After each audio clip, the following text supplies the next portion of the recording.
There are moments in history that defy explanation. Artifacts buried beneath the earth, symbols carved into ancient stones, and civilizations long forgotten. Whispers from the past that refuse to remain silent. But what if I told you that some of these mysteries still haunt us, waiting to be uncovered?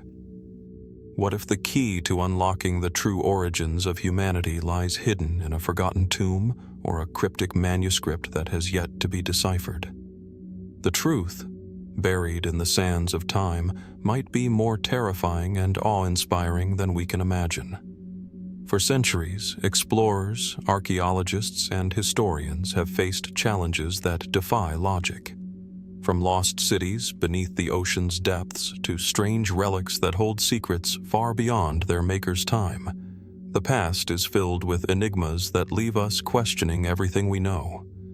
The answers to these riddles may not come easily, but they are there, waiting for us to uncover them, one chilling discovery at a time. So sit back, relax, and join us as we journey into the unknown, exploring 3 hours of historical mysteries that will give you chills.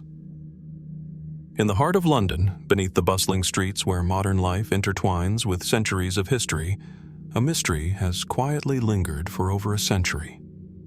The story begins not with a grand discovery or a world-changing event, but with a single object, an ancient relic of iron and bronze that still evokes a sense of awe, wonder, and uncertainty. The object in question is the Battersea shield, an artifact so mysterious in its origins, purpose, and disappearance that it has remained a source of intrigue for archaeologists, historians, and mystery seekers alike. The Battersea shield, which takes its name from the area of Battersea along the Thames River, is a striking example of early British craftsmanship, a piece of art forged in the fires of the distant past. It is a large, round shield, measuring about 28 inches in diameter, made primarily of iron and bronze. Its surface is adorned with intricate patterns, a blend of spirals, curvilinear forms, and geometric designs that reflect a sophisticated artistry lost to the centuries. The shield is not just a weapon, but a canvas of its time, a complex symbol of culture, status, or perhaps something more. Discovered in 1857, when the River Thames was unusually low due to drought, the shield lay exposed on the riverbed, hidden in plain sight for centuries. It was retrieved by a team of workers dredging the river, and immediately it sparked a flurry of excitement and curiosity. The shield was later identified as a Celtic artifact, dating back to the late Iron Age, around the 4th century BCE. This period was marked by a time of tribal conflict, cultural exchange, and shifting power dynamics in what is now modern-day Britain. At first glance, the shield's design seemed to fit neatly into the narrative of Celtic warfare, a symbol of strength and protection for a warrior's arm. But further examination revealed something far more curious. The shield's polished surface suggested it was not used in battle, as one might expect of a weapon designed to deflect blows. Instead, its condition suggested it was ceremonial or symbolic, perhaps part of a ritualistic offering, an object of high status, or a symbol of something far beyond simple martial utility. The mystery deepens when we consider the strange features of the shield. Unlike other Celtic artifacts, the Battersea shield features a combination of stylistic influences. There is the unmistakable signature of Celtic design, but also elements of Mediterranean and Near Eastern motifs. Curiously, the exact nature of these influences remains unclear. Some scholars have speculated that the design of the shield might indicate contact between the Celts and distant civilizations, such as the Greeks or Phoenicians, suggesting a network of trade or cultural exchange that spanned the breadth of Europe and beyond. But what, precisely, would have prompted such far-reaching connections during a time when Britain was still largely tribal and isolated from the more developed cultures of the Mediterranean? Moreover, the shield is not just an object of artistry, it is a work of mystery. Its surface, made of a thin sheet of bronze, is unusual in its resilience. It has survived over 2 millennia of exposure to water, mud, and the ravages of time. Experts have remarked on its craftsmanship, suggesting that the technology used to create it may have been advanced for its time. How could such an object survive the centuries so well preserved, seemingly untouched by the corrosive forces of nature? Could it have been kept in a place of special reverence, removed from the usual wear and tear of daily life? Or perhaps it was intentionally buried, hidden for reasons we can only guess at. What adds to the enigma is the question of where it was found. The Battersea shield was discovered in the Thames, but there was no obvious indication of its origin. There were no nearby settlements, no known burial sites, no indication of the people who may have placed it there. In archaeological terms, this is what is referred to as a find without context, an object discovered without its surrounding artifacts or environment to help piece together its story. The shield's solitary nature raises a key question. Why was it left in the river? Was it lost, or was it deliberately placed there? Was it a sacrifice, a gift to the gods, or a symbolic offering to the river itself, which was often seen as a divine conduit in ancient cultures? Theories surrounding the shield's purpose abound, but none have provided definitive answers. One widely accepted explanation is that it was a ritual object, used in some form of religious or spiritual practice.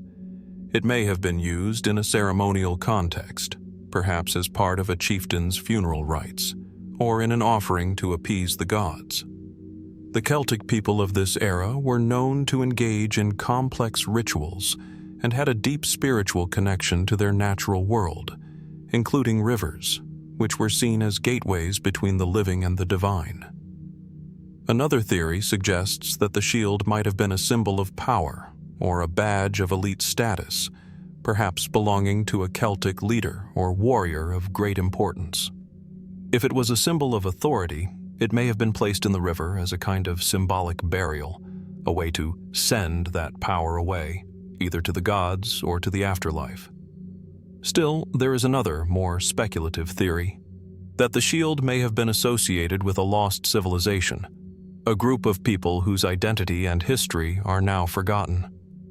The elements of the shield's design, which appear to cross cultural boundaries, could suggest that its creators were not simply a local tribe, but part of a broader, perhaps now extinct civilization whose influence spread across Europe and beyond.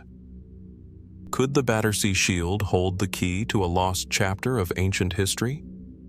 Or is it simply a reflection of the complex and rich interactions between ancient peoples? As for its fate, the Battersea shield was eventually donated to the British Museum, where it remains on display today, a silent witness to centuries of change. Yet, the object's journey from discovery to its current home does not quell the mystery. Over the years, many have speculated about what the shield might have been, or what it might still be hiding. Some suggest that its placement in the Thames could have been a ritualistic act of sacrifice, a surrender of power or significance to the river, symbolizing a return to nature. Others believe it might have been lost in battle or discarded after it no longer held its mystical significance. Yet, despite all the theories, the Battersea shield remains a relic without a clear narrative, its true purpose still obscured by time and circumstance. What was its meaning in the world of the Celts? Who made it, and why? And why, after so many years, does it continue to elude a definitive explanation? The answers, it seems, are buried beneath layers of history. But perhaps, in the silence of the shield's enduring mystery, there is something profound to be learned about the people who lived with it, something that, even now, continues to elude us. As we leave behind the shadowed waters of the Thames and travel eastward, our journey leads us into the heart of the Himalayas, where, amidst the rugged terrain and ancient monasteries, another enigma awaits: the Tibetan Scrolls. These sacred manuscripts, written in ink upon fragile parchment or silk, have been the subject of reverence, mystery, and speculation for centuries. Stored in temples and monasteries hidden in the most remote corners of Tibet, They contain knowledge that some believe transcends the physical world, offering insight into lost spiritual practices, ancient prophecies, and mystical teachings that seem almost too advanced for their time. The story of the Tibetan Scrolls is as ancient as the mountains themselves. Though these scrolls were first known to the outside world in the late 19th and early 20th centuries, they have long been part of the Buddhist tradition. Some of these scrolls are said to date back over 1,000 years, holding within their delicate fibers secrets that could unravel the very fabric of history itself. The most famous of these manuscripts are known to have come from the famous monastery of Drepung, one of Tibet's largest and most important centers of learning.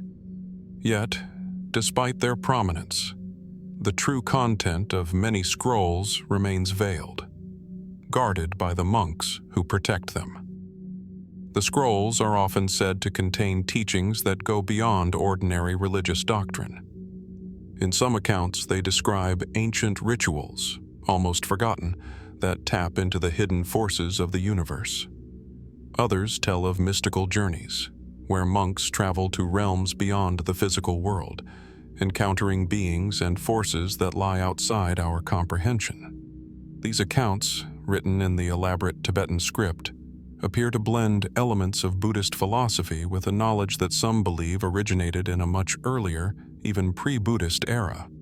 The scrolls are also thought to contain cryptic symbols and diagrams, some of which remain undeciphered, hinting at an understanding of science, mathematics, and spirituality far ahead of their time. One of the most fascinating aspects of the Tibetan scrolls is their association with the so-called Shambhala, a hidden kingdom, often described in ancient texts as a place of immense spiritual power and knowledge. According to legend, Shambhala is said to be located somewhere in the Himalayas, beyond the reach of ordinary men, and it is said that the scrolls may contain maps or clues to its location. But if such a kingdom ever existed, why has it never been found? Could the Tibetan scrolls hold the key to a secret path lost in time? Or do they represent nothing more than myth and allegory, a tale woven into the spiritual fabric of Tibetan culture? Among the many intriguing manuscripts, one scroll stands out in particular: the Kongyur, a sacred compilation of texts believed to be a direct transmission of Buddha's teachings. The text, however, contains strange inconsistencies and anomalies that have puzzled scholars for years. Some passages seem to reference lost teachings, hidden knowledge, or even contact with entities from beyond this world. These enigmatic sections have led some researchers to wonder: could the scrolls contain evidence of a lost or advanced civilization that once thrived in Tibet, whose knowledge was either forgotten or purposefully hidden away? As with any artifact of such importance, the scrolls have drawn their fair share of controversy. During the early 20th century, several expeditions sought to retrieve these ancient manuscripts, most notably the 1930s expeditions by Western explorers who ventured into the Tibetan plateau. These explorers claimed to have uncovered scrolls that described prophecies, astoundingly accurate descriptions of the future, and even accounts of advanced knowledge of astronomy and medicine. But there is little solid evidence to back these claims. Some suggest that these explorers, driven by both curiosity and ambition, may have misinterpreted or even exaggerated their findings. Others believe that certain scrolls may have been deliberately altered or fabricated in an effort to protect their true secrets from outsiders. Perhaps the most curious and controversial chapter in the story of the Tibetan Scrolls involves a group of scrolls that have never been publicly displayed, even in the most prestigious of Tibetan monasteries. These manuscripts are said to contain knowledge so sacred and dangerous that they are kept locked away, hidden from view, even from the highest-ranking monks. And some believe that these scrolls could hold the key to understanding the origins of life itself, while others suggest they may contain dark and forbidden knowledge, potentially powerful enough to alter the course of human history. But even as we speculate about the nature of these mysterious scrolls, it is essential to consider what they represent in a broader context. The Tibetan Scrolls are not just artifacts of a bygone era. They are a living part of the spiritual landscape of Tibet. To the monks who guard them, these manuscripts are more than just relics of ancient knowledge. They are gateways to a deeper understanding of the universe, keys to unlocking the mysteries of life, death, and the realms beyond. Yet for all their importance, the scrolls remain enigmatic, their true nature elusive, their secrets still locked in the pages of time. Are these scrolls, as some believe, the work of a lost civilization, whose knowledge and wisdom were passed down through generations in secret, waiting for the right moment to be revealed? Or are they simply the product of an ancient culture's deep connection to the unknown, a reflection of humanity's eternal quest for understanding? The Tibetan Scrolls continue to haunt the imagination, a tantalizing glimpse into a world of mystery that remains just beyond our grasp. And perhaps in the silence of the mountains, the true story of these sacred texts is still waiting to be told, hidden in plain sight, waiting for the right moment or the right person to uncover its secrets. As we leave the mysticism of the Tibetan Scrolls behind, we journey further east, across vast landscapes and into the heart of China, to one of the most breathtaking and mysterious locations in the world, Tianmen Mountain. Standing proudly at the edge of the city of Zhangjiajie in Hunan Province, this natural wonder is more than just a stunning landscape. It is a gateway, literally and symbolically, to a world beyond our understanding. Tianmen Mountain, often referred to as the Heavenly Gate Mountain, is known for its towering peaks and, most notably, for the colossal archway that seems to pierce the very heavens themselves.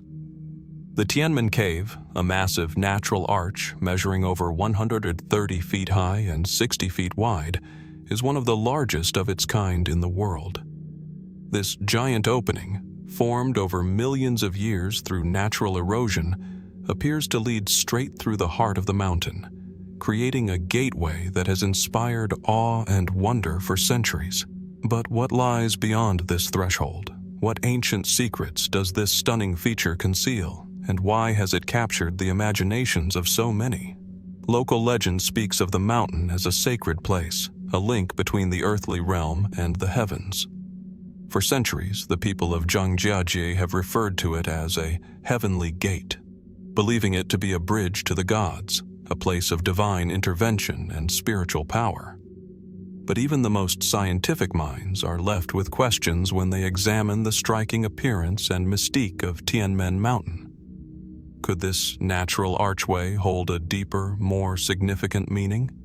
One that transcends local myths and hints at something far older? The history of Tianmen Mountain is long and storied, yet much of it remains clouded in mystery. The earliest records suggest that the mountain was first recognized as a sacred site more than 2,000 years ago, during the Han Dynasty. It was revered for its unique landscape and its symbolic connection to immortality. But, beyond these early mentions, there is little historical documentation regarding the mountain's full significance. What was it that drew people to this remote, dramatic location, and why did they believe it to be a place where heaven and earth met? As we explore the site today, one thing becomes immediately clear. The mountain's unique features have not only captured the imagination of generations of pilgrims and locals, but also modern-day explorers. The Tianmen Cave is part of a vast, awe-inspiring landscape that includes cliffs, steep rock faces, and winding roads that lead up to the summit, a road that itself is steeped in mystery. The Tianmen Mountain Road, with its 99 hairpin bends, seems to echo the symbolism of the Heavenly Gate itself. The number 99 is considered to be sacred in Chinese culture, often representing eternity or the connection between the mortal world and the divine. Could this road, built to ascend the mountain, have been designed with this symbolism in mind? What kind of significance might it have held for those who first carved the path? The natural archway that forms Tianmen Cave is a striking feature, but what truly sets it apart is its alignment with celestial bodies. There are theories suggesting that the positioning of the arch corresponds with significant astronomical events, such as solstices or lunar eclipses. Some speculate that the arch was not merely a natural formation, but a deliberately chosen site for an ancient observatory where early civilizations could observe the stars and planets. Is it possible that the mountain's gateway was once part of a greater system of sacred astronomical sites, designed to help early humans navigate the skies and predict celestial events? Or could it have been a tool for spiritual or ritualistic purposes, aiding in the connection between the earth and the heavens? As we delve deeper into the mystery, we find ourselves drawn into the growing body of speculation surrounding Tianmen Mountain. The most persistent of these theories revolves around the idea that the archway may have been constructed or modified by an ancient civilization, one that understood more about geometry, astronomy, and engineering than we previously thought. Could it be that Tianmen Mountain was once home to a forgotten culture, one that left behind only these cryptic clues as a reminder of their knowledge? The precision with which the arch aligns with certain celestial bodies, and the apparent deliberate choice of location, makes some scholars wonder whether it was built, or at the very least, enhanced by human hands. However, there are more fringe theories that venture even further into the realm of speculation. Some suggest that Tianmen Mountain and its cave may not just be a man-made or naturally occurring phenomenon, but could be a remnant of something far older, a lost civilization that predates known history. Could Tianmen Mountain be the last piece of evidence of a forgotten ancient culture, one that possessed knowledge so advanced that it has been lost to time? Was the gateway intended to be more than just a physical structure, perhaps a metaphysical one that connected this world with others, whether through time, space, or dimensions? One of the most intriguing aspects of Tianmen Mountain is the sense of isolation that envelops it. The surrounding region is rugged and difficult to access, making it seem as though the mountain is a world apart, a place that has been preserved, untouched by time. The idea that such a remote location could hold secrets beyond our understanding gives rise to an unsettling thought. What else might be hidden within this landscape, waiting to be discovered? Today, Tianmen Mountain stands as a popular tourist attraction, with visitors ascending the mountain via cable car, winding their way through the steep terrain to reach the cave. The sensation of standing at the foot of the heavenly gate, looking through the archway and gazing out at the expansive landscape below, is awe-inspiring, a reminder of the profound connection between the earth and the heavens that the mountain has symbolized for centuries. Yet, for all the modern attention it has received, there remains a sense that something about Tianmen Mountain is still deeply mysterious. Is it merely the product of natural forces, or does it hold a deeper meaning, one that we have yet to fully grasp? Could this gateway be more than just a curious feature of the landscape? And what might it reveal about the ancient cultures that once revered it? In the silence of the mountain, as the wind whispers through the arch, the question remains: what lies beyond the heavenly gate, and will we ever truly understand its secrets? As we leave the ancient, mystical mountains of Tianmen behind, we turn our attention westward, where the echoes of history reverberate through the cobbled streets and stone fortresses of medieval Europe. Among the most enduring and enigmatic of these historical echoes is the legend of the Templar treasure, a mystery that has lingered for centuries, shrouded in secrecy, intrigue, and speculation. Its very name conjures images of knights in shining armor, ancient manuscripts, hidden vaults, and secret societies, all bound together by an oath of secrecy and an insatiable thirst for power and knowledge. The story begins with the Knights Templar, a medieval Christian military order founded in the early 12th century during the Crusades. The Templars were originally tasked with protecting pilgrims on their way to Jerusalem, but over time they evolved into one of the wealthiest and most powerful organizations in Europe. They amassed vast riches, both in land and treasure, and their influence reached across kingdoms. By the early 14th century, however, their fortune and power took a dark turn. In 1307, under pressure from King Philip IV of France, the Templars were accused of heresy, corruption, and various other crimes. Their leaders were arrested, tortured, and executed, and their vast wealth was seized by the crown. But some believe that not all of the Templars' treasure was taken. Much, if not most, of it is said to have been hidden away, buried in secret locations, and lost to history. The tantalizing mystery of the Templar treasure lies not only in its legendary wealth, but in the nature of what was hidden. While much of the treasure is presumed to have been gold, silver, and precious relics, some versions of the story suggest that the Templars also protected something far more significant, an object, or a series of objects, of profound spiritual and historical importance. Was there a sacred relic hidden away by the Templars? A religious artifact of immense power and significance? Perhaps the Holy Grail itself? Or was it something more esoteric, a knowledge or secret so potent that it could alter the course of history? For centuries, the search for the Templar treasure has captivated adventurers, historians, and treasure hunters alike.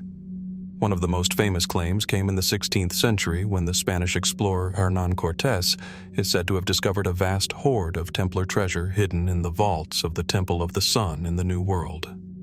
But while the tale of Cortés's discovery remains unsubstantiated, it is a testament to the enduring allure of the legend. The most enduring theory about the Templar treasure suggests that the treasure was hidden in plain sight, concealed in various locations across Europe.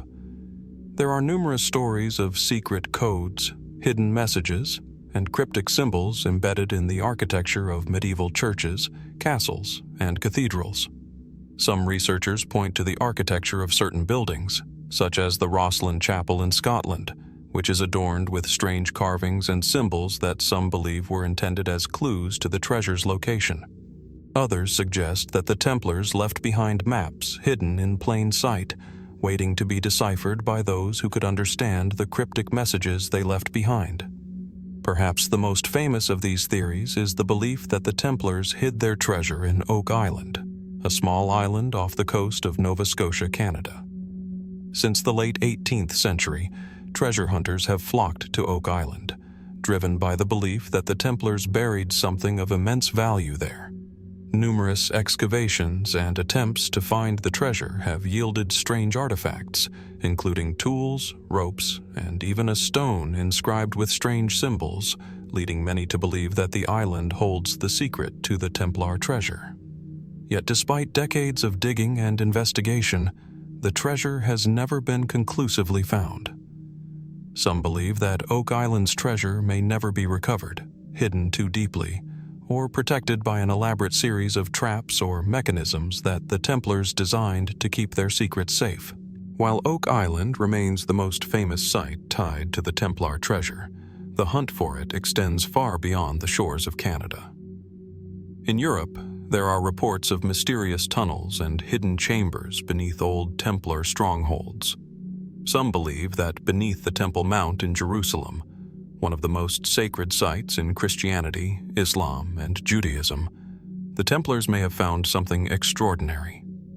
According to some theories, the Templars gained access to the crypts beneath the temple, where they discovered ancient scrolls, artifacts, and perhaps even the Ark of the Covenant itself. But to this day, no definitive evidence has emerged to support these claims. The search for the Templar treasure also intersects with the shadowy world of secret societies. In the centuries following the disbandment of the Knights Templar, many of their members are believed to have gone underground, forming secretive societies that continued to guard the Templars' knowledge and wealth. The most famous of these is the Freemasons, a group that has long been linked to the Templars in popular myth. The Freemasons, whose origins date back to the Middle Ages, have been the subject of endless speculation, with many claiming that they inherited the Templars' ancient knowledge and treasure. Some even suggest that modern Freemasonry holds the key to unlocking the secrets of the Templar treasure, its hidden symbols and rituals containing clues to the treasure's ultimate resting place. As we move deeper into the heart of the mystery, the questions only multiply. If the Templar treasure does exist, where is it now? Could it still be hidden somewhere, waiting to be uncovered by the right person at the right time? Or is the treasure merely a myth, an enduring tale designed to capture the imagination and inspire adventure? What was the true purpose of the treasure the Templars guarded so fiercely? Was it just material wealth? Or did it hold a deeper, more profound significance? And if the treasure was hidden, why has it never been found? Were the Templars simply careful in their concealment? Or was the treasure intentionally kept out of reach, perhaps because of its power or danger? These questions remain unanswered, and the legend of the Templar treasure continues to captivate the curious and the brave. Each new clue, each new theory adds another layer to the mystery, but the treasure itself remains elusive, just out of reach, hidden in the folds of history. And perhaps, like many of history's greatest mysteries, the Templar treasure is not meant to be found. Perhaps its true value lies not in gold and jewels, but in the questions it continues to raise, and the sense of wonder it inspires in those who dare to seek it. As we leave behind the Templar mysteries of Europe and journey southward, we find ourselves in the arid deserts of northeastern Africa, a land of ancient wonder where the secrets of the past have long been buried beneath shifting sands. Here, in the heart of the kingdom of Kush, once a powerful civilization that rivaled ancient Egypt, archaeologists have recently uncovered a discovery that promises to rewrite what we know about the ancient world. Deep within the tombs and royal palaces of Kush's ancient capital, Meroe, a series of hidden chambers known as the Wisdom Vaults were unearthed, revealing a treasure trove of artifacts and knowledge that could change everything we understand about this forgotten kingdom. Meroe, which flourished between the 8th century BCE and the 4th century CE, was a city of immense wealth and power, located on the banks of the Nile in modern-day Sudan. It was the capital of the Kingdom of Kush, a civilization that was as rich in culture and history as it was in gold. The Kushites were known for their remarkable architectural feats, including the construction of massive pyramids and grand palaces, some of which rivaled their Egyptian counterparts. But it wasn't until recent archaeological efforts that the true extent of Kush's intellectual and spiritual heritage came into focus. In a series of tombs and chambers beneath the ruins of Meroe, researchers discovered what have become known as the Wisdom Vaults, hidden chambers filled with scrolls, writings, and other artifacts that offer an unprecedented look into the philosophical, scientific, and spiritual knowledge of the Kushite people. The vaults, sealed for centuries, contain manuscripts written in languages that had long been forgotten. Scholars believe that these texts may contain knowledge about astronomy, mathematics, medicine, and even mystical traditions that were advanced for their time. The cryptic inscriptions on the scrolls suggest that the Kushites, like their neighbors in Egypt, possessed a deep understanding of the natural world, an understanding that, for reasons unknown, may have been kept hidden from history. Some of the scrolls hint at the existence of a lost, advanced system of knowledge, one that transcended simple scientific inquiry and ventured into the realm of spiritual enlightenment. Could these vaults be the key to uncovering an ancient school of thought that has remained obscured for millennia? One of the most fascinating aspects of the Wisdom Vaults is the presence of strange symbols and diagrams. These enigmatic markings, some of which are yet to be fully deciphered, appear to represent complex systems of thought, perhaps an advanced form of writing or a symbolic code used by the priests or rulers of Kush to preserve their sacred knowledge. Some researchers speculate that these symbols could reveal a lost philosophy or worldview, one that was too advanced for the time and may have been hidden away to protect it from foreign invaders or perhaps from rival factions within the kingdom itself. What's even more intriguing is the presence of mysterious objects alongside the manuscripts, items that seem to defy conventional understanding. Among the artifacts found in the vaults are intricate otherworldly tools made from materials that don't seem to match the time period in which they were created. Could these objects be remnants of a forgotten technology, or are they symbolic representations of spiritual or cosmic knowledge? Some believe that these artifacts, with their intricate designs and seemingly anachronistic nature, suggest that the Kushites were not only masters of their environment, but also had access to knowledge that was far ahead of their time. The vaults themselves, constructed deep within the earth and hidden beneath the royal palaces, are built with a precision that suggests the Kushites understood far more than just the material world. The very architecture of these hidden chambers hints at a level of knowledge that could have been inspired by celestial events or cosmic cycles. Some researchers have posited that the design of the vaults may align with certain star constellations, similar to the way ancient Egyptians aligned their temples and tombs with the heavens. If true, this would suggest that the vaults were not just a physical repository of knowledge, but a spiritual one, designed to preserve the wisdom of the ages for future generations, or perhaps to unlock some greater cosmic mystery. But perhaps the most intriguing question surrounding the wisdom vaults is why they were hidden in the first place. The kingdom of Kush was one of the great powers of ancient Africa, with a rich and sophisticated culture that extended well beyond its borders. Yet, despite its wealth and influence, Kush's civilization was ultimately eclipsed by the rise of other empires, particularly Rome, and later the spread of Islam across the region. What happened to the knowledge contained within these vaults? Were the vaults sealed away intentionally to protect their secrets from invaders or outsiders? Or was there another, more mysterious reason for their concealment? Some scholars suggest that the vaults may have been hidden because they contained knowledge that was considered too dangerous or esoteric for the general population. Was there an ancient priesthood, or a select group of scholars who sought to keep this wisdom confined to a privileged few? Could the teachings contained within the vaults have been considered subversive or even heretical to the political powers of the time? The possibility that the vaults were designed to safeguard dangerous knowledge raises further questions about the nature of the Kushite Empire itself. Could there have been a hidden struggle for power between those who sought to preserve the wisdom of the past and those who wanted to reshape the kingdom according to a new ideology? As the excavation of the wisdom vaults continues, more questions arise and the mysteries deepen. What if the vaults contain teachings that could change our understanding of the ancient world?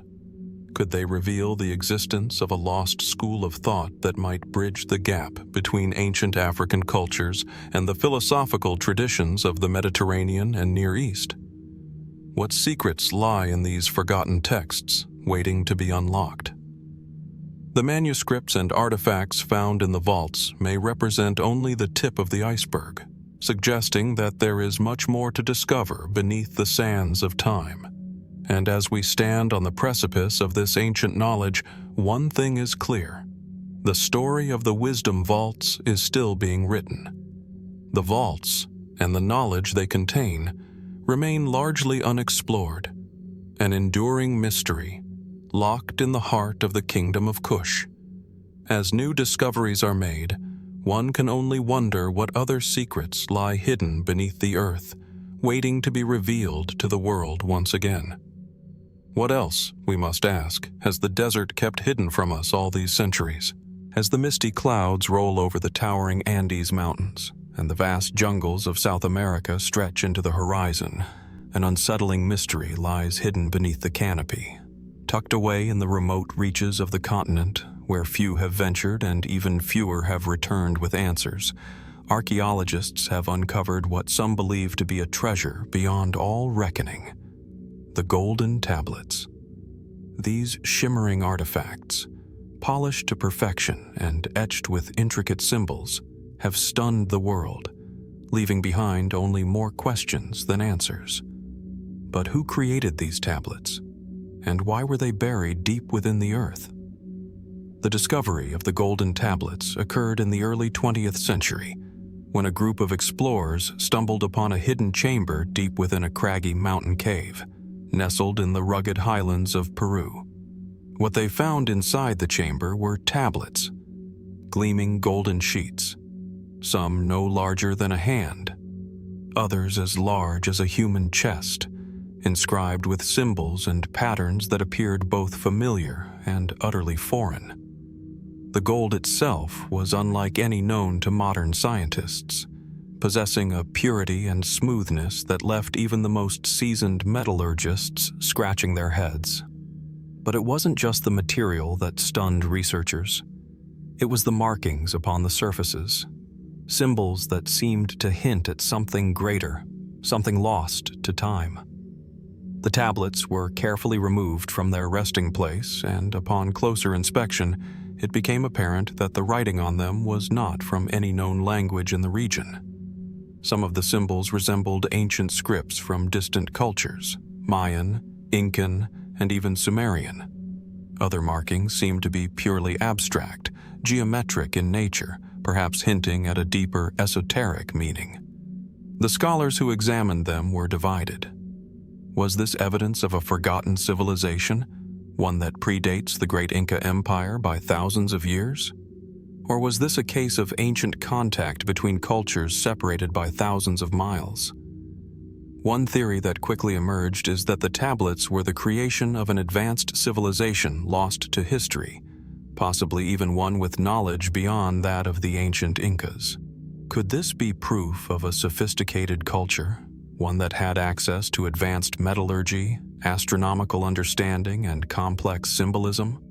Some researchers speculate that these tablets could be a product of the pre-Inca cultures, which flourished in the Andean region long before the rise of the Inca Empire. The Nazca, the Moche, the Tiwanaku, these were the people who once thrived in the Andes, leaving behind remarkable artifacts and artwork. Yet much of their knowledge and traditions remain a mystery. The golden tablets may, in fact, be a bridge between the known and the unknown. One of the most intriguing aspects of the discovery is the presence of celestial motifs on the tablets, symbols that could represent constellations, the phases of the moon, or even the movements of the stars. Were these symbols used to record important astronomical events, or perhaps to guide ritualistic practices connected to the heavens? The ancient peoples of the Andes were deeply attuned to the stars, aligning their temples and pyramids to celestial bodies. Could the golden tablets be a form of astronomical record, a sacred artifact that allowed the civilization to track the cycles of the universe? In an even more intriguing twist, there are those who believe the golden tablets may have originated from somewhere beyond South America. Theories abound suggesting that the tablets could be evidence of contact with distant civilizations, perhaps even with visitors from across the seas. Some have pointed to similarities between the symbols on the tablets and the motifs seen in ancient cultures around the world, from the symbols of the ancient Egyptians to the strange carvings found on Easter Island. Could the golden tablets be the remnants of a lost global network of civilizations, one that predates recorded history? Could they be the missing link between cultures as far-flung as those of ancient Mesopotamia and the Andean highlands? But there are more speculative theories that push the boundaries of history itself. Some claim that the golden tablets are more than just physical artifacts. They are said to possess a deeper, perhaps even mystical significance. According to certain accounts, the tablets emit a faint energy or vibration when in close proximity, though no scientific testing has been able to confirm this.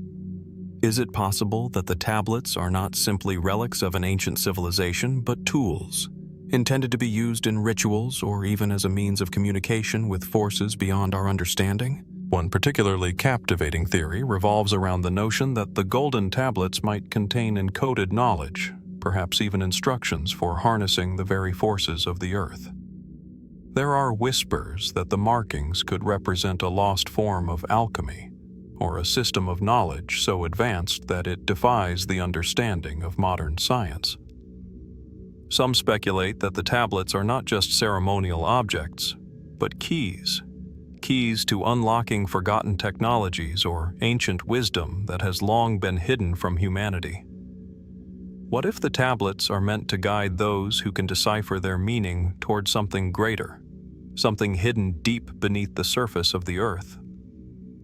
Could they be the map to an ancient power, a power that was buried deliberately, perhaps to keep it from being misused? For now, the golden tablets remain shrouded in mystery. Despite numerous attempts to translate the inscriptions and uncover their meaning, no definitive explanation has emerged. The tablets themselves are believed to be housed in various private collections, some even hidden away from public view. Those few who have studied them firsthand remain perplexed, unable to fully unlock the secrets contained within their shining surfaces. The further we delve into their mystery, the more questions arise. Are the golden tablets simply relics of a forgotten age? Or are they the key to unlocking a deeper layer of history, one that has been intentionally concealed from our understanding? And so, the mystery of the golden tablets endures. With each new attempt at deciphering their meaning, we are reminded that some secrets are not meant to be easily revealed. The tablets, with their dazzling gold surfaces and enigmatic symbols, continue to stir the imagination, leading us to wonder what other hidden treasures remain buried in the earth, waiting to challenge everything we know about the ancient world. What if, just beyond our grasp, lies a forgotten wisdom that could forever change the way we see our past and our place in the world? Perhaps the golden tablets are the key, if only we could uncover the deeper truths they hold. In the dense, uncharted depths of the Amazon rainforest, a mystery of profound significance continues to emerge from the shadows of time, one that hints at forgotten rituals and ancient beliefs buried beneath layers of earth and foliage. The fertility masks, discovered in the early 2000s by a team of Brazilian archaeologists, are a remarkable and unsettling find. These masks, crafted with uncanny precision, were unearthed in a secluded cave system near the banks of the Rio Negro.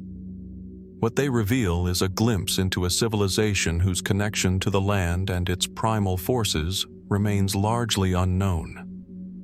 The masks themselves are startling in their design, delicate yet powerful, combining elements of both human and animal forms. Each mask is sculpted from clay, adorned with intricate patterns that suggest deep symbolism, some of which resemble ancient motifs found in other parts of the world, suggesting a shared language of symbolism, or perhaps even a lost network of cultures. The craftsmanship is so refined that it almost seems as though they were created yesterday, as if the ancient hands that shaped them still linger in the air, leaving behind echoes of their creator's presence. The materials used in their construction, combined with the shapes and textures of the masks, suggest that they were not mere decorative items. They were, almost certainly, objects of ritual, tools for ceremonies that connected the physical and spiritual realms. The masks feature elongated faces with exaggerated features, such as wide, staring eyes, sharp cheekbones, and grotesquely elongated noses, suggesting that they may have been used in shamanic rites. It's clear that the masks were not designed for everyday wear, but for specific powerful occasions. Their purpose, unknown. Archaeologists have long speculated that these masks were used in fertility rituals, ceremonies designed to ensure the growth of crops, the fertility of animals, or even the prosperity of the community itself. The mask's exaggerated features could represent deities or spirit beings, intermediaries between the natural and supernatural worlds, invoked to bless the land with fertility. Yet, despite these plausible explanations, there remains something undeniably unsettling about the masks. The powerful gaze of the eyes, their haunting expressions, and the way they seem to watch you, even in the stillness of the present, have caused many to question what ancient forces may have been at play. While mainstream archaeologists suggest that these masks were part of a fertility cult worshipping earth spirits or deities of agriculture, others propose more speculative explanations. Some believe the masks were connected to ancestor worship, serving as a vessel for spirits to inhabit during the rituals. The masks could have been used by shamans to enter a trance-like state, allowing them to transcend the physical world and commune with forces beyond comprehension.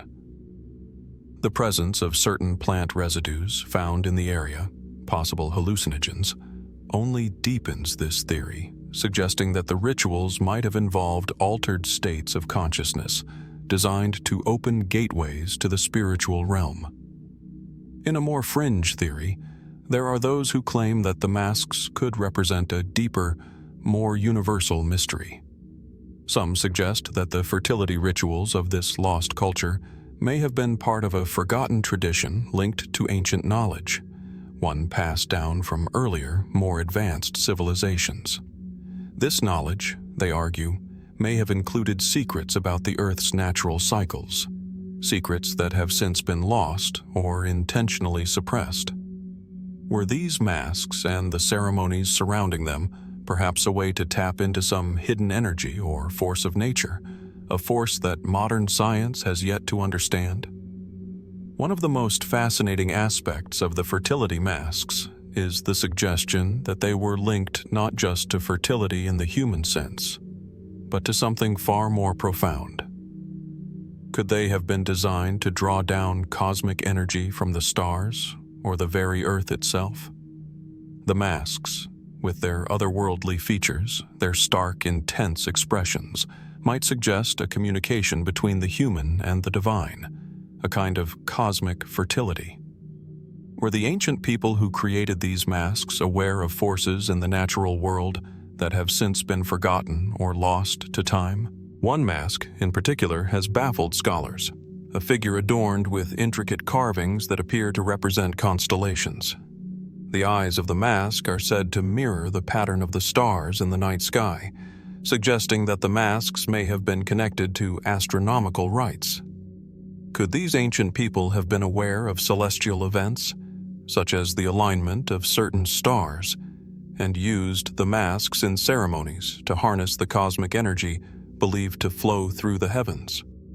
Were these rituals designed to align their agricultural cycles with the stars, ensuring a prosperous harvest year after year? Adding to the enigma is the location of the masks. The cave where they were found is buried deep in the rainforest, far from any known ancient settlement. Its remote location suggests that it may have been a sacred place, an altar or sanctuary where the physical and spiritual worlds converged. The fact that the masks were carefully concealed in this isolated cave suggests that they were meant to remain hidden, as though they held a secret knowledge, one too powerful or too dangerous to be kept in the open. Were they, perhaps, a form of protection, shielding the knowledge they contained from being lost or forgotten by time? The fertility masks have become a source of intrigue, not only for their craftsmanship but also for what they might represent. They sit at the crossroads of the known and the unknown, providing us with a window into a culture whose beliefs and rituals were as deeply rooted in the natural world as they were in the spiritual. But the deeper we dig into their history, the more questions arise. What exactly were these rituals designed to accomplish? Were the masks part of a larger, interconnected system of belief that spanned the entire Amazon? Or were they unique to a particular tribe, a culture that has since disappeared into the fog of time? Perhaps the most compelling question of all is this: what knowledge lies dormant, locked within these masks? The fertility masks of the Amazon have the power to evoke more than just awe.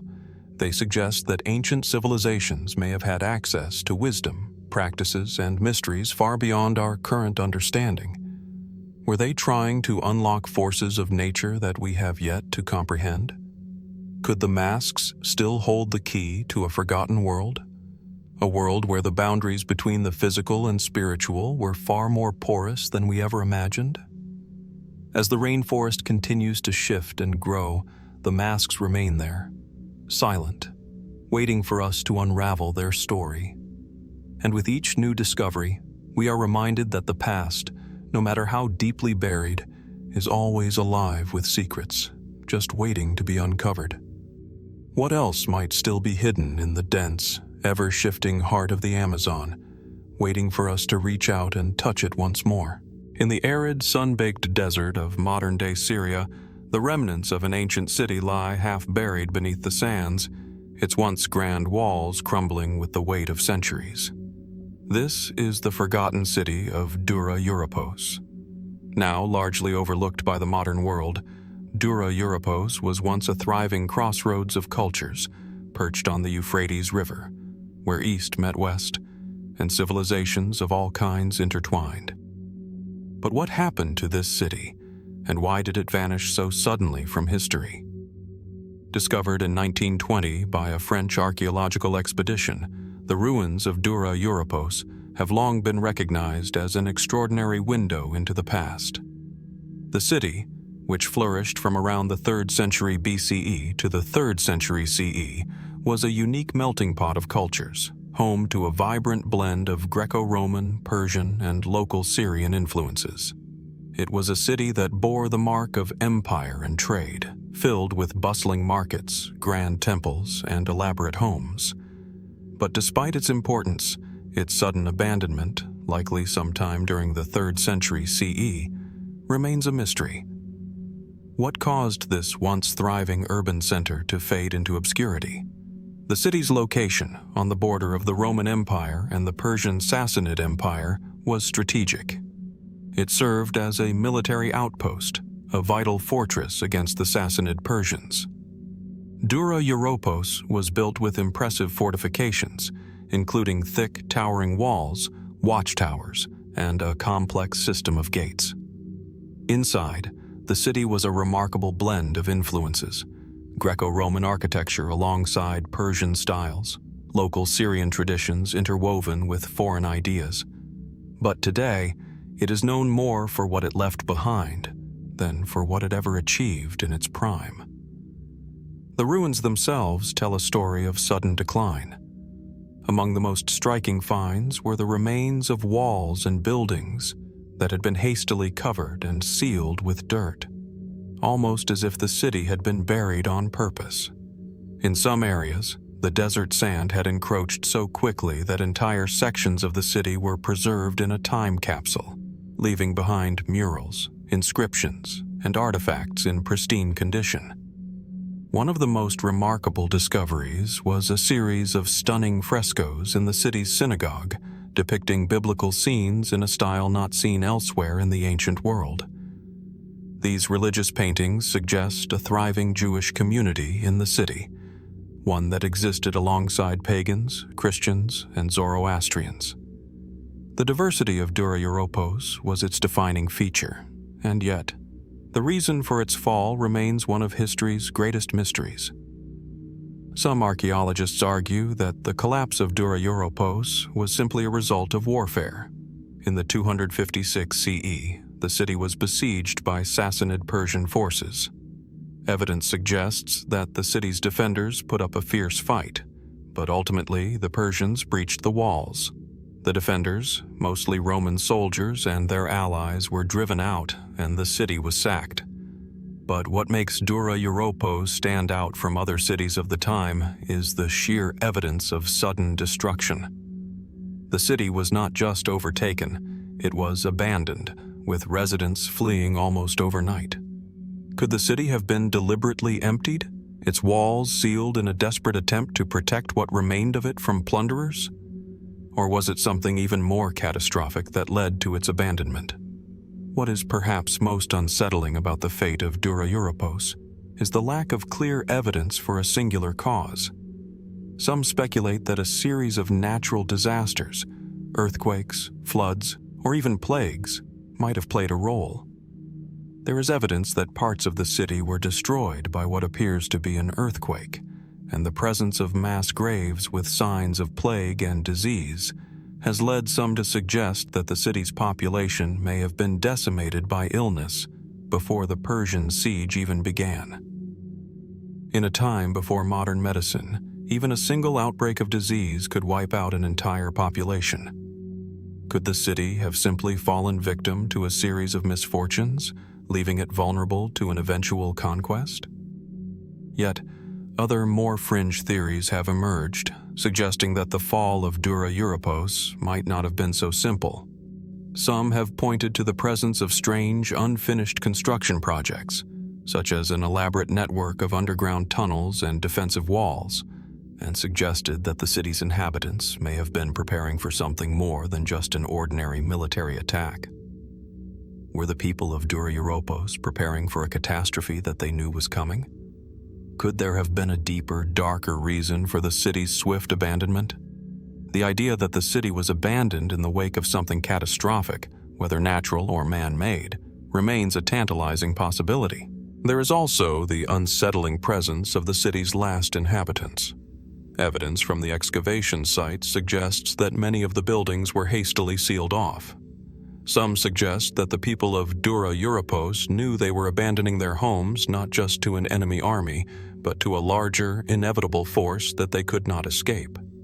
Were they fleeing not just from the Persians, but from something more mysterious, something that still lingers beneath the surface of the ruins? One of the most peculiar discoveries made in the city was a series of inscriptions and symbols that seemed to indicate a religious shift in the final years of Dura-Europos.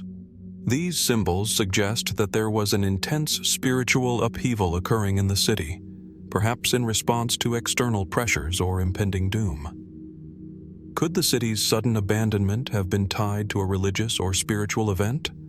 Something that caused its people to leave everything behind, seemingly in a moment of blind panic? As the ruins of Dura-Europos continue to be excavated, questions persist. Was the city's fate sealed by military defeat, by disease, or by a natural disaster? Or was it something more insidious, something that defies conventional understanding? The city's walls remain standing, their stories frozen in time, and yet no definitive answer has emerged about what truly caused the vanishing of Dura-Europos. Perhaps the city was simply a victim of history, an outpost caught in the shifting tides of empire. Or perhaps the true answer lies buried deeper, still hidden beneath layers of sand and time, waiting for someone to uncover it. What happened to this city, and why did it vanish so abruptly? The answer may never be fully revealed, but as long as its ruins stand in the shadow of the desert, its story will remain one of history's greatest unsolved mysteries. Nestled beneath the jagged peaks of Mount Sinai, in the vast, wind-swept expanse of the Egyptian desert, stands St. Catherine's Monastery, one of the oldest continuously inhabited monasteries in the world. With its sturdy, fortress-like walls and its deep ties to both Christian and Jewish tradition, it has become a place of pilgrimage for centuries. Yet, while the monastery itself has long been a symbol of spiritual devotion and historical significance, it is the cryptic symbols etched into its ancient walls that have begun to stir questions, inviting the curious to probe deeper into the mysteries of the Sinai desert. The monastery's origins date back to the 6th century, founded by Emperor Justinian I, and built on what was believed to be the site of the biblical burning bush. Its isolation, nestled in the desert between Egypt and Israel, lent the monastery an air of mystique, but it wasn't until much later that the true enigma of St. Catherine's Monastery began to reveal itself, through the mysterious, often puzzling symbols that adorn its walls. Inside the monastery, among the fading frescoes and the collection of ancient manuscripts, there exists a remarkable array of cryptic symbols seemingly unrelated to any known language or religious tradition. Carved into stone, painted onto wooden panels, or embedded within the design of the structure itself, these symbols stand out as a silent riddle from the past. Some resemble geometric patterns, others abstract, almost alien shapes, while others appear to be stylized representations of animals or even human figures. What do these marks signify? Why were they placed here, in a monastery devoted to the teachings of Christianity? And who were the people responsible for leaving them behind? The first clue lies in the fact that many of these symbols seem to exist alongside more familiar Christian iconography: crosses, angels, and saints. But unlike these well-known religious images, the cryptic symbols often appear to defy easy interpretation. Some scholars have suggested that they are the work of early Christian hermits or monks who lived in the desert, leaving behind a kind of secret language or code, perhaps as a means of spiritual expression or even a form of protection. Others believe that the symbols might be linked to ancient, pre-Christian religious practices, hidden by early Christian converts seeking to preserve their heritage in a Christianized world. Could these mysterious symbols be a remnant of lost or suppressed faiths, whispers of a spiritual past that was gradually erased from history? One particularly fascinating symbol is a series of interlocking circles found on one of the monastery's stone walls. To the casual observer, the design may seem like nothing more than a simple decorative motif. But for those familiar with ancient symbols, the pattern is eerily reminiscent of a vesica piscis, a shape that has appeared in sacred geometry for centuries. In many traditions, the vesica piscis symbolizes the intersection of the divine and human, a cosmic space where two worlds converge. Was this symbol a hidden message, a reminder of the spiritual connection between the material and the divine? Or perhaps it represents something more, an understanding of universal truths that was not meant for public consumption. Another symbol that has captured the imagination of those who study the monastery's mysteries is the depiction of what appears to be a star. This isn't just any star, however. It is one with a complex, multi-pointed design that doesn't seem to correspond to any of the known star patterns in Christian or Jewish iconography. Some have argued that this could be a depiction of the Star of Bethlehem, a symbol of the Nativity of Christ. But its unusual structure raises more questions than answers. Was it meant to represent a particular celestial event, perhaps a supernova or comet? Or is it pointing to something beyond our current understanding of the heavens? Adding to the intrigue are the strange carvings and symbols that appear to be linked to astrology and celestial phenomena. Several of the monastery's ancient manuscripts, some of which date back to the 7th and 8th centuries, contain astrological symbols and references to the alignment of the stars. In one particularly cryptic manuscript, a diagram of the night sky is paired with a detailed depiction of the monastery's layout, suggesting that the monks might have been practicing a form of sacred astronomy.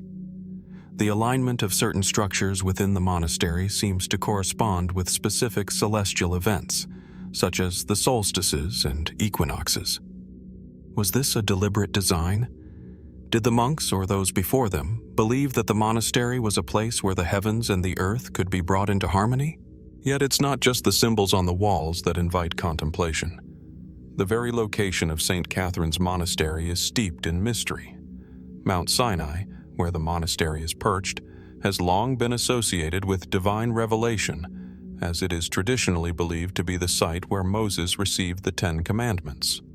But this association with sacred knowledge raises further questions. The Sinai Desert, with its vast emptiness and harsh conditions, seems an unlikely place for such a profound connection to divine wisdom.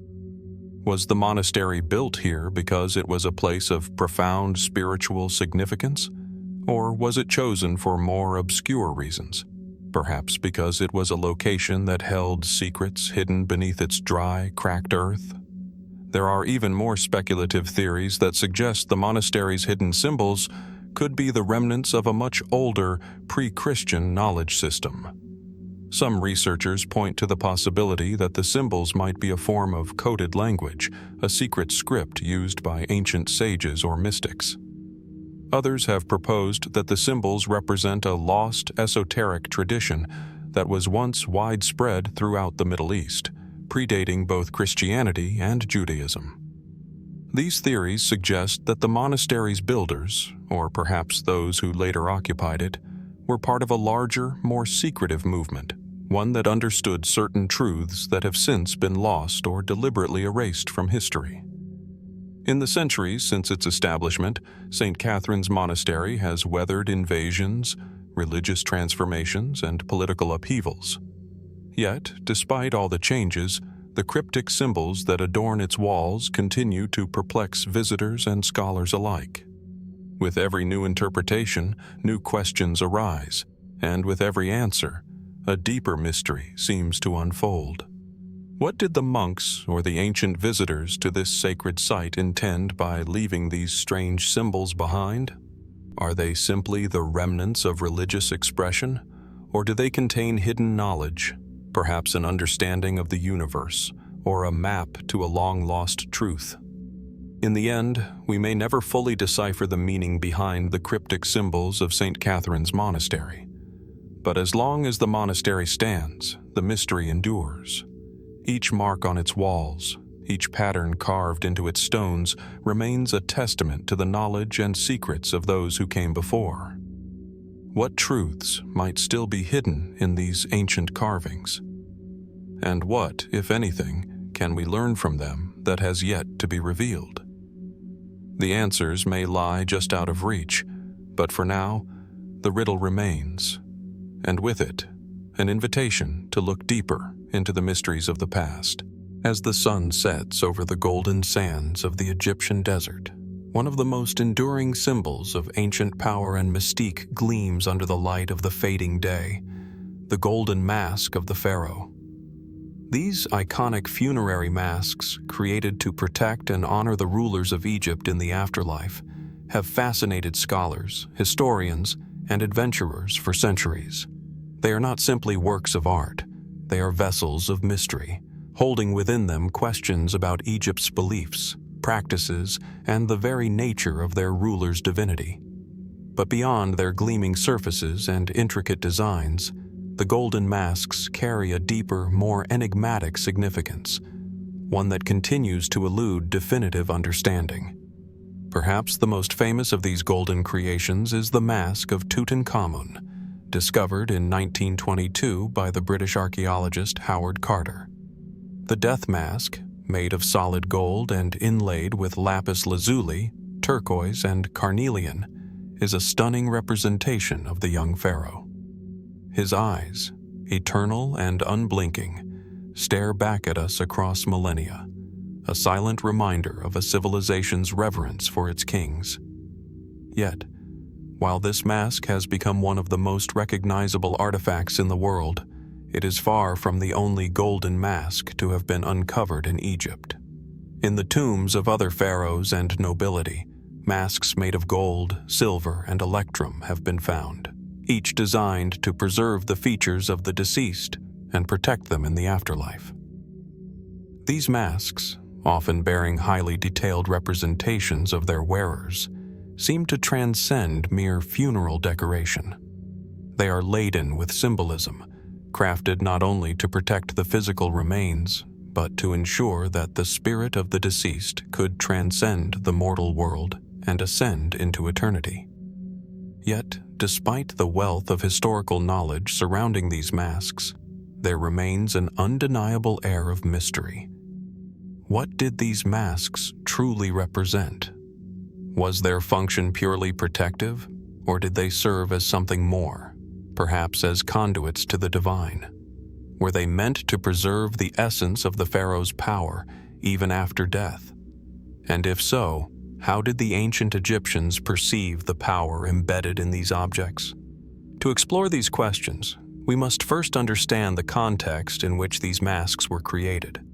The ancient Egyptians viewed death not as an end, but as a transition to another realm, a realm where the soul, or Ka, could live on in peace, provided the body was properly cared for. In this belief system, the preservation of the body was paramount. The art of mummification, which aimed to prevent decay and ensure the body's survival in the afterlife, was intricately tied to the belief that the physical form was a vital vessel for the soul. A body without a mask, or without proper burial rites, was thought to leave the soul vulnerable to the dangers of the afterlife. This belief in the importance of the physical form is especially evident in the creation of these golden masks.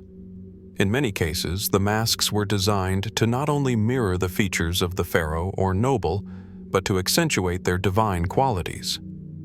The masks' facial expressions were often serene or stoic, reinforcing the idea that the ruler had transcended human frailty and was now beyond the reach of mortality. They were, in a sense, depictions of divinity itself. But even within this established framework, the golden masks raise several intriguing questions. For example, the use of specific materials, gold, lapis lazuli, turquoise, was deeply symbolic. Gold, a metal associated with the gods and the eternal sun, was believed to preserve the soul for eternity. Lapis lazuli, with its deep celestial blue hue, was thought to represent the heavens, and turquoise symbolized life and fertility. These choices were not arbitrary. Each material had its own spiritual significance, and the careful selection of these items suggests a profound understanding of the power of objects to influence the soul's journey. Yet, despite this symbolism, the most perplexing aspect of the masks is their sheer perfection. The level of craftsmanship required to create these masterpieces, often with intricate details that seem almost otherworldly, suggests a level of technological expertise that is still not fully understood. How did the ancient Egyptians, with their relatively rudimentary tools, create such precise and finely detailed works? Was there some lost technique passed down through secretive schools of craftsmanship that enabled such feats of artistry?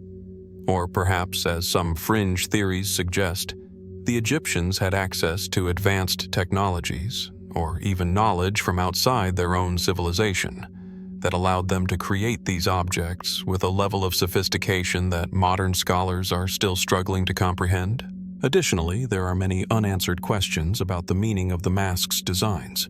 In many cases, the masks closely resemble the idealized portraits of the pharaohs, but they do not always match the actual likenesses seen in other statues or carvings. What does this inconsistency suggest about the ancient Egyptian approach to representation? Could it be that the masks were not meant to be exact portraits, but rather symbolic representations of the ruler's eternal form? Or perhaps they were designed to emphasize certain divine or regal features that the living king was believed to possess, qualities that transcended mere human appearance. Even more intriguing are the stories surrounding some of the lesser-known golden masks, such as those of the Intermediate Period or the Second Intermediate Period, times when Egypt was divided and in turmoil. The masks from these eras often show different stylistic influences, hinting at the possibility of outside cultural influences or even foreign rulers influencing the design. Could these masks offer a glimpse into the ways in which ancient Egyptian art and spirituality evolved through contact with other civilizations? Or do they contain hidden messages passed down through dynasties, encoded in the art itself? One of the most famous golden masks, Tutankhamun's, has long been a symbol of this mystery. His tomb, discovered in 1922, was filled with countless treasures: golden statues, intricate jewelry, and artifacts that seem to overflow with divine symbolism. Yet, despite the wealth of objects found in the tomb, one question persists. Why was Tutankhamun, a relatively minor pharaoh, so richly buried, especially when compared to other, more powerful rulers? Was his tomb designed to reflect his own personal greatness? Or was it part of a larger, more secretive plan tied to the beliefs of those who ruled over him? Could his golden mask be hiding more than just a representation of a young king, but a deeper connection to Egypt's spiritual mysteries? Despite all the research, much remains unknown about the full significance of these golden masks. Are they merely objects of opulence? Or do they contain hidden spiritual knowledge waiting to be uncovered? With every new discovery, every uncovered tomb, the questions surrounding these extraordinary artifacts only grow deeper. The golden masks of the pharaohs are more than just relics of an ancient civilization. They are symbols of a long-lost belief system, perhaps even a key to understanding the deeper mysteries of life, death, and the divine. As we continue to unearth the secrets of ancient Egypt, one thing remains clear. The golden masks will continue to guard their mysteries, inviting, yet resisting, the full truth. What did the ancient Egyptians truly understand about the afterlife, and how were these objects used to ensure that their kings could achieve immortality? Perhaps, like the masks themselves, the answers remain hidden, preserved in the golden silence of the past. Hidden deep within the craggy hills of Spain, a secret lies locked away in the shadowed recesses of ancient caves, its significance lost to time, but its presence undeniable. These caves, carved by centuries of erosion and weathering, conceal some of the most profound and enigmatic artifacts of prehistoric humanity. The cave paintings of Altamira, La Pasiega, and countless other locations scattered across the Iberian Peninsula. The images on the walls, striking depictions of bison, horses, and human figures, have fascinated researchers and explorers for generations. These paintings, created over 20,000 years ago, stand as some of the oldest known works of human art. But as much as they offer us a glimpse into the minds of our distant ancestors, they also leave us with questions that refuse to be answered. The most famous of these paintings are located in the Altamira Cave, discovered in 1868 by a hunter and his daughter. Inside, the cave's high ceiling is adorned with brilliantly painted bison, their bodies rendered in vivid reds, blacks, and ochres. The figures seem to come alive on the rock faces, almost as though they are poised to leap from the stone. The realism of the animals is astonishing, and the sheer skill involved in creating such images is not only awe-inspiring, but also puzzling. How did these early humans, living in a time long before written language or advanced tools, manage to create such detailed, lifelike depictions? Some researchers argue that these cave paintings were likely the work of shamans or spiritual leaders, using the caves as sacred spaces for ritualistic practices. The idea that these images were created as part of a ritual to communicate with spirits, or perhaps to ensure a successful hunt, is one that has been widely debated. Others suggest that the paintings may have served as a form of early storytelling, an attempt to record and preserve knowledge for future generations. But even these plausible explanations fail to fully account for the complexity and apparent intentionality behind these artworks. The mystery deepens when we turn to the other caves scattered across Spain, particularly the site of La Pasiega, which holds some of the most mysterious symbols ever uncovered. In 2010, a team of archaeologists discovered a series of intricate, abstract markings on the cave walls, symbols that bear no obvious connection to any known system of writing. These marks, which include grids, spirals, and geometric patterns, have sparked a wide range of theories. Some believe they represent the beginnings of writing, a precursor to the sophisticated languages that would emerge thousands of years later. Others suggest they might have been a form of symbolic communication, perhaps a way for early humans to encode information or convey abstract ideas. But what is most perplexing about these markings is that they seem to exist outside the cultural context of the time. If they were meant to convey meaning, what could that meaning be? Were they a form of early mathematics or astronomy, as some speculate, pointing to an ancient understanding of the stars or the cycles of the moon? Or could they be something more personal, like the markings of a single artist or group of individuals, a private language or code that was never intended to be deciphered by others? In fact, the very act of painting in caves raises more questions than it answers.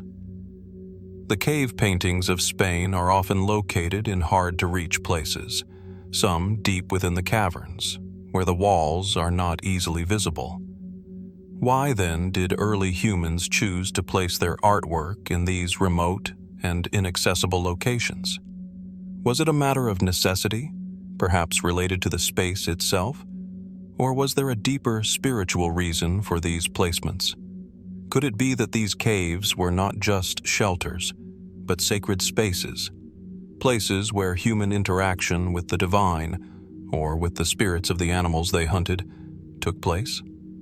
Perhaps one of the most perplexing aspects of the cave paintings is their continued relevance in the modern world. Despite being created so many millennia ago, the imagery on the walls of Spain's caves resonates deeply with us today. We still find beauty in the form of the bison, the wild horses, the human figures, all captured with astonishing realism. The paintings, which were created by people who lived in a radically different world, seem to transcend time and place, offering a connection between past and present that is both intimate and mysterious. Theories about the painting's significance have ranged from the plausible to the extraordinary. Some scholars believe the images were created for ritualistic purposes, designed to ensure successful hunts or to venerate the animals that were so central to the survival of early humans. Others have suggested that the paintings may have been early forms of storytelling, or even a way of marking the territory of a particular group or clan. Some have proposed that the cave art might represent the dawn of human consciousness, the first attempts to represent the world as seen through the eyes of the human mind. Yet, as with so many other ancient mysteries, the truth remains elusive. Despite the vast amount of research and excavation that has been conducted at these sites, no one has been able to definitively explain why these paintings were created or what their true purpose was. Were they, as some suggest, a form of magical thinking, a means of invoking supernatural forces to control the outcome of hunts? Or were they something else entirely, a way to communicate with the unseen world, to document an ancient belief system that has since been lost to time? The age of the paintings, their remote locations, and the mysterious symbols found alongside them continue to stoke the imaginations of archaeologists, historians, and even those outside the academic world. The possibility that these paintings contain messages hidden from us for millennia is tantalizing. Some speculate that the paintings could hold keys to understanding the migration patterns of ancient humans or their spiritual beliefs. Others have even suggested that the caves may have been used as sites of early astronomy, with the animals and symbols representing constellations or celestial events. And yet, despite the advances in technology, the mysteries of these cave paintings remain as enigmatic as ever. Some researchers have turned to modern techniques such as infrared imaging and 3D scanning in an attempt to uncover hidden layers of paint or to gain insights into the methods used by the artists. But even with these tools, the purpose behind the paintings remains tantalizingly out of reach. What remains clear, however, is that the paintings of Spain's caves offer us a window into a distant world, one that existed long before written history, yet still connects with us in ways that words cannot fully describe. As we stand before these ancient works of art, gazing at the bison that seem to leap from the walls and the symbols that swirl in mysterious patterns, we are reminded that the past is not always as distant as we might think. Sometimes, it is merely waiting for us to ask the right questions, to seek the answers that might still be hidden in plain sight. And so, the question remains, what did these ancient artists hope to convey? Was it simply a record of life, or was there something more profound at play, Something that we, despite our advancements, have yet to fully understand? Perhaps the answers are still out there, hidden in the shadows of the caves, waiting for the right moment to reveal themselves. Tucked away in the shifting sands near the Great Pyramids of Giza, hidden from the untrained eye, lies a silent figure, an ancient guardian watching over the desert landscape. This statue, known only to a few, is a striking enigma, sitting alone on a rocky outcrop with a commanding view of the pyramids and the surrounding expanse. Its form is worn by centuries of exposure to the harsh elements, its features eroded by wind and time, yet its presence is undeniable, an almost palpable energy emanating from its stone body. At first glance, the figure appears to be another of Egypt's many ancient statues, a relic of an era long past. However, a closer inspection reveals a peculiar sense of stillness and purpose that sets it apart from other monumental works in the region. Unlike the grandeur of the Sphinx or the towering statues of pharaohs that populate the Egyptian landscape, this statue seems to embody a quiet, watchful serenity, as though it is not merely a memorial, but a silent sentinel standing guard over something far more significant. The statue's identity, like its purpose, is shrouded in mystery.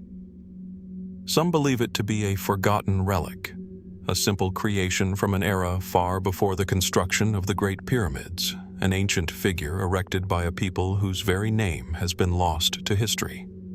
Others speculate that it is a much older structure, placed long before the pharaohs of Egypt were even born, perhaps by a civilization that had mastered the art of stoneworking and left behind few traces of its existence.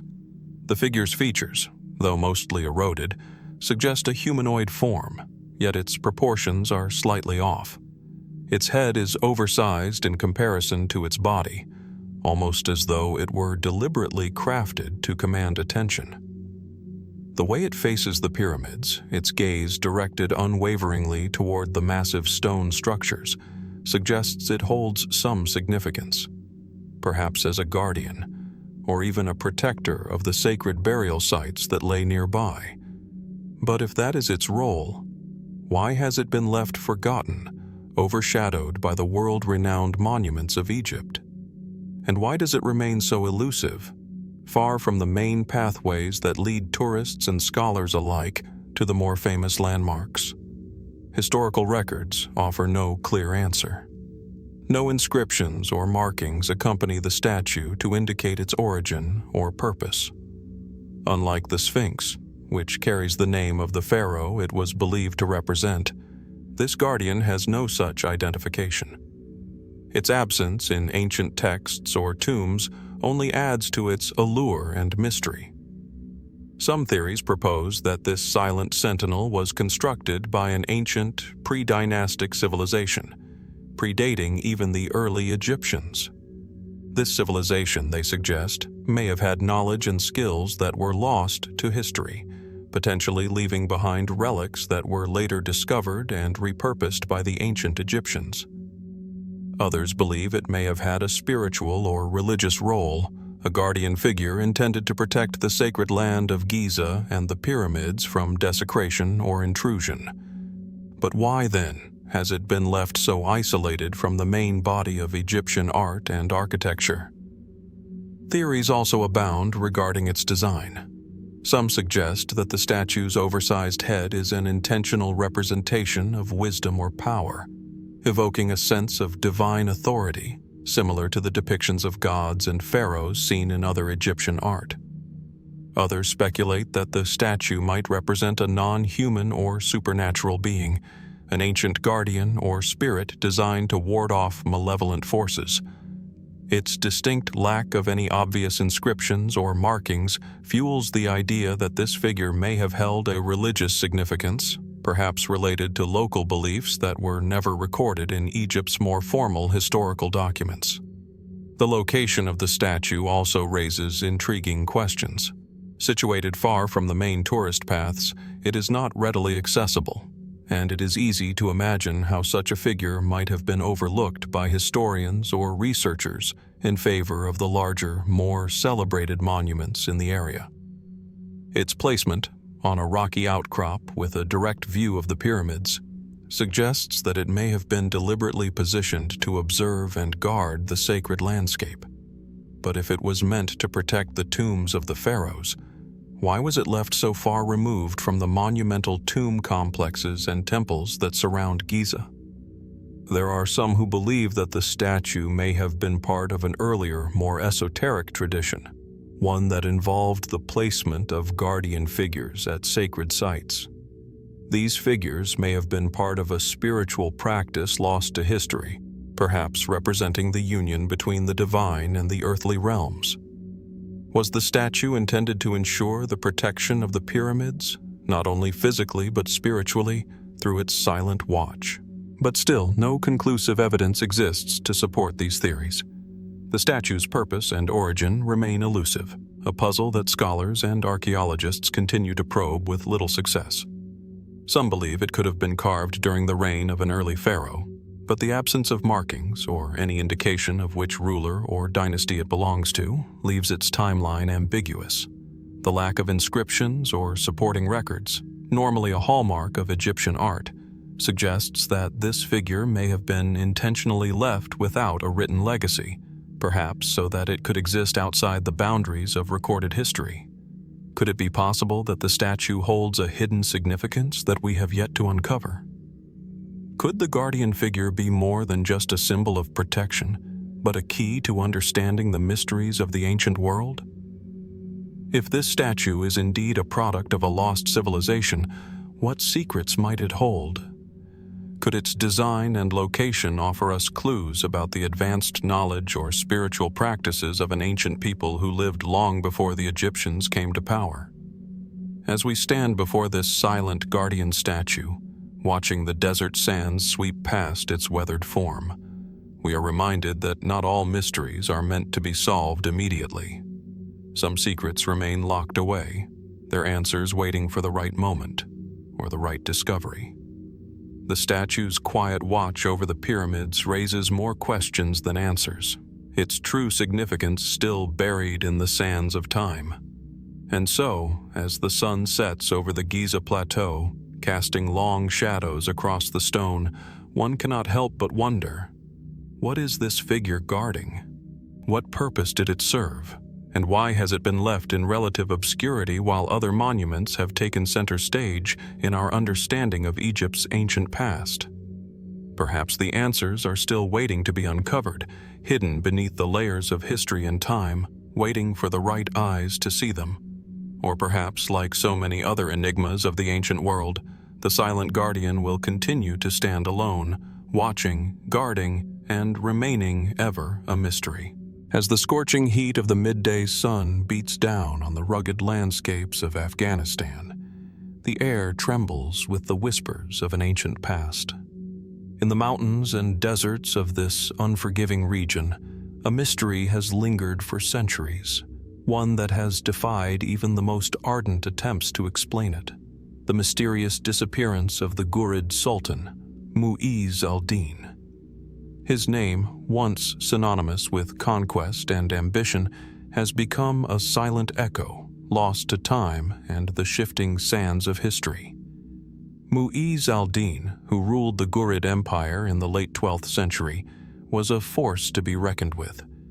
Under his leadership, the Ghurids expanded their territory rapidly, taking control of vast swaths of what is now modern-day Afghanistan, Pakistan, and northern India. He was a brilliant military strategist, a conqueror who swiftly subdued his enemies and built an empire that stretched from the Persian heartlands to the borders of India. The most notable of his victories was the conquest of Delhi in 1192, a feat that would shape the future of the Indian subcontinent for centuries. Yet, despite his military triumphs, Mu'izz al-Din's story was cut short in an almost unfathomable way. In 1206, he vanished without a trace, his disappearance one of the most perplexing episodes in medieval history. What happened to him? Where did he go? And why, after his spectacular rise, did a ruler with so much power simply disappear? These questions have remained unanswered for over 800 years, and the enigma surrounding his fate continues to captivate historians and scholars alike.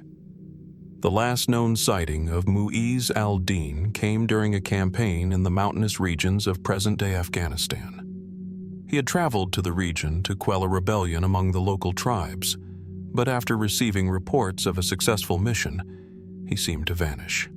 His army, which had been poised for further action, was suddenly thrown into disarray. No body was ever recovered, and no conclusive evidence has ever emerged to explain his fate.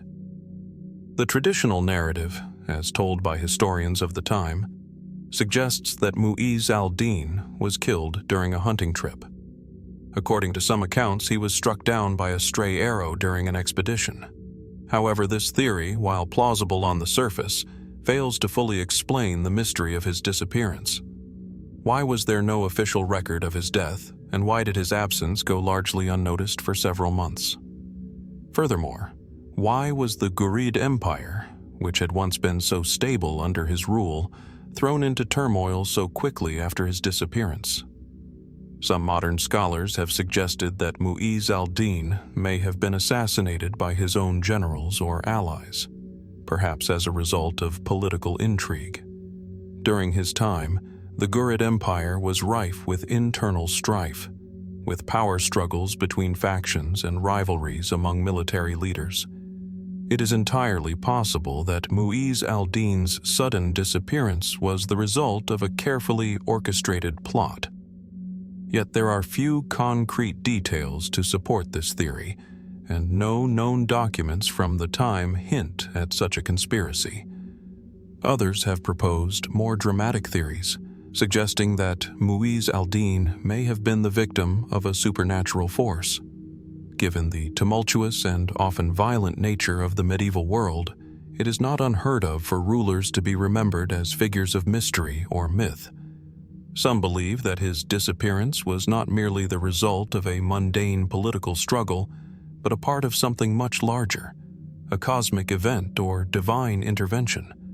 Perhaps, they suggest, his disappearance marked a turning point in history, an omen that the world was about to change in ways no one could yet understand.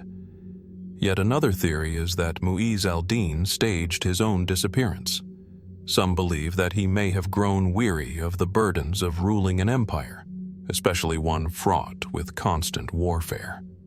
Perhaps, they speculate, he sought to escape the pressures of his position, seeking anonymity and peace away from the throne.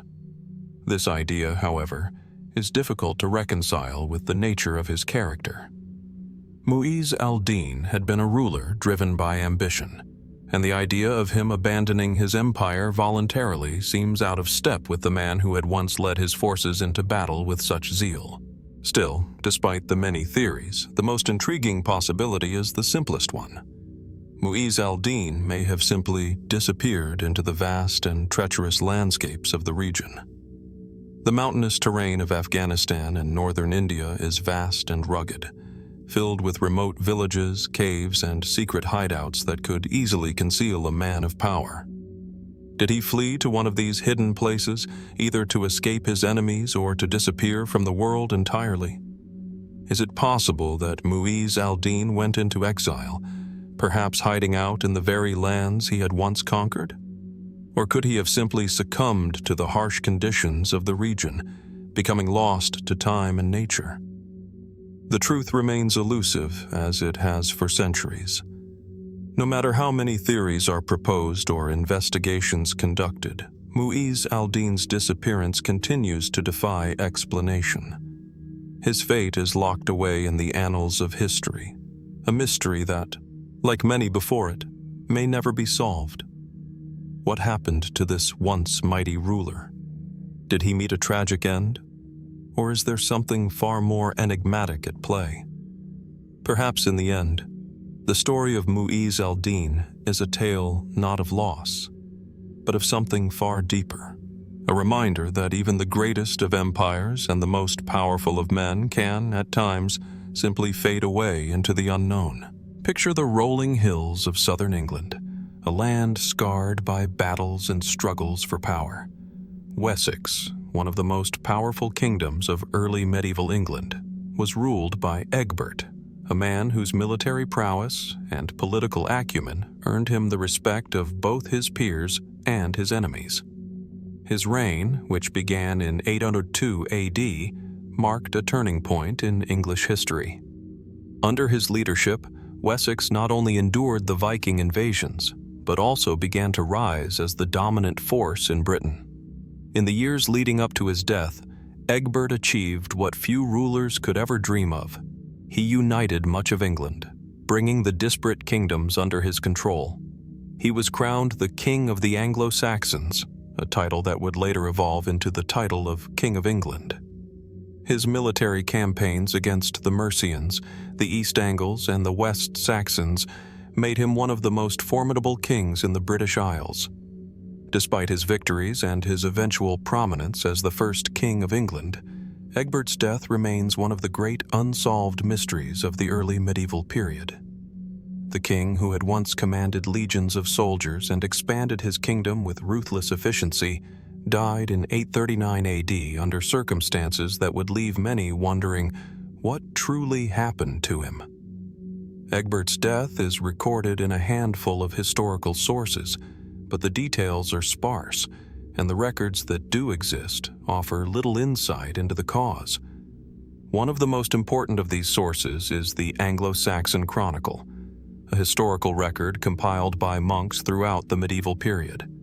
The entry for the year 839 reads simply, "Egbert, King of Wessex, died." But what does this really tell us? The brevity of the account raises immediate questions. How could a king who had achieved so much and led his people with such strength pass away with so little mention? Was there more to his death than meets the eye? The Chronicle offers no details about his illness, no hints of political intrigue, and no mention of any external threats. The suddenness of the entry implies that Egbert's death came without warning or any major event that would have warranted deeper historical inquiry. But the lack of detail only deepens the mystery. Was his death simply a natural one, as it would seem? Or did something darker lie behind it? One of the most common explanations for Egbert's death is that he died of natural causes, possibly from an illness or old age. After all, by the time of his death, Egbert was not a young man. He would have been in his early 60s, an advanced age for the time. He had been involved in a long and taxing reign, overseeing military campaigns, political maneuvering, and the day-to-day affairs of a kingdom embroiled in conflict. It is entirely plausible that his health had deteriorated under the strain of his responsibilities. However, such an explanation, while plausible, fails to satisfy those who seek a more intriguing answer. For one, the idea that a king of Egbert's stature would die quietly in his bed, without any accompanying events, without any sign of an illness that could have been recorded, seems somewhat anticlimactic. Kings, especially ones as powerful as Egbert, typically left behind stories, rumors, or even physical traces that would have shed more light on their final days. Why did Egbert's death escape such scrutiny? The lack of detail has led some historians to entertain the possibility of foul play. Was there a hidden political conspiracy at work? The power struggles of 9th century England were as brutal as they were frequent. Kings were often victims of betrayal and assassination, and with Egbert's centralizing power and efforts to unite England, it is not out of the question that his death might have been engineered by rivals seeking to weaken Wessex's dominance. Some have even suggested that Egbert might have been assassinated, either by one of his own court officials or by a rival king. His sudden disappearance from the historical record raises the question: could someone have orchestrated his death in such a way that it would leave no lasting trace? Was Egbert's death the result of a well-executed plot, designed to ensure that no suspicion would fall on those responsible? The theory of assassination is not without merit. The political landscape of England in the 9th century was fraught with power struggles, as kings jockeyed for position in a kingdom that was far from unified. Wessex, under Egbert, had become a major force in the region, and there were undoubtedly those who saw his power as a threat. Could a rival faction have seen his death as the key to dismantling his kingdom? While these theories are compelling, they remain speculative. There is no direct evidence to suggest that Egbert was the victim of foul play. What is clear, however, is that his death marked a significant turning point in the history of Wessex. Following his death, his son, Ethelwulf, ascended to the throne, but his reign would not see the same level of success as his father's.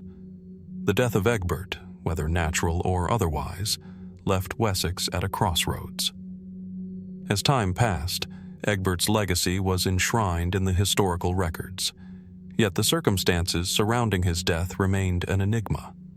Was he simply a man who died in the natural course of his life? Or was there something more behind his sudden demise? The question lingers in the air, unanswered and unresolved, like a shadow hanging over the history of Wessex. What we know for certain is that Egbert's death marked the end of an era for the kingdom he had forged. But what really happened in the final moments of his life? What events transpired behind the closed doors of his court?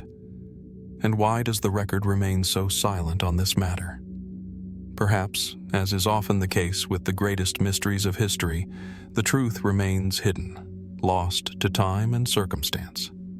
But the search for answers continues, and the legacy of King Egbert, like the mystery of his death, endures, waiting for the moment when it may finally be uncovered. This unanswered question, like so many others in history, invites us to wonder how much of the past remains hidden, waiting for the light of discovery to reveal what has been lost. The year is 1356. In the lush, rolling hills of southwestern France, the once quiet fields of Poitiers become the stage for one of the most dramatic and decisive battles of the 100 Years' War. Here, in the heart of the medieval world, a brutal clash unfolds between the English forces, led by Edward, the Black Prince, and the French army under King John II. The battle would prove to be a turning point, a moment when the course of history would shift, forever marking the struggle between two great nations. But amid the bloodshed and chaos of war, a peculiar and chilling story emerges. A story that has baffled historians and intrigued scholars for centuries. It's a tale that blurs the line between the extraordinary and the grotesque. The tale of the walking corpse, of the Battle of Poitiers. The landscape of Poitiers is forever changed that day. The air is thick with the acrid smell of gunpowder, blood, and sweat. The cries of men, both victorious and dying, echo across the battlefield, carried by the wind.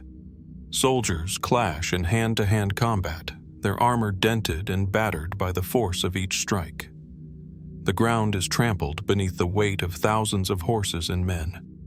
And in the midst of this horror, one man, a French soldier, would become the center of a chilling legend.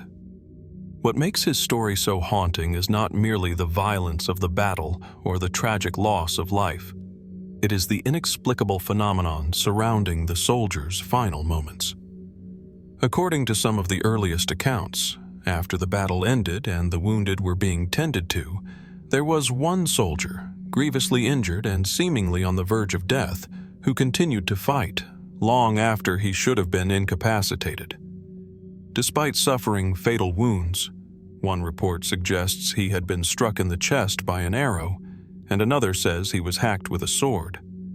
This soldier allegedly kept moving, almost as if possessed by an unnatural force. The soldiers who saw him claim he continued to strike and fight, even as he appeared to be a lifeless corpse in every sense. It was, in essence, the tale of a walking corpse. The phenomenon of the walking corpse is a description that fits the bizarre and seemingly supernatural elements of the story. The accounts vary, but all agree that this soldier, who was later identified as a French combatant, though his name has been lost to time, appeared to have defied the laws of nature. Some say his movements were jerky, disjointed, unnatural, as if his body were being moved by some invisible force.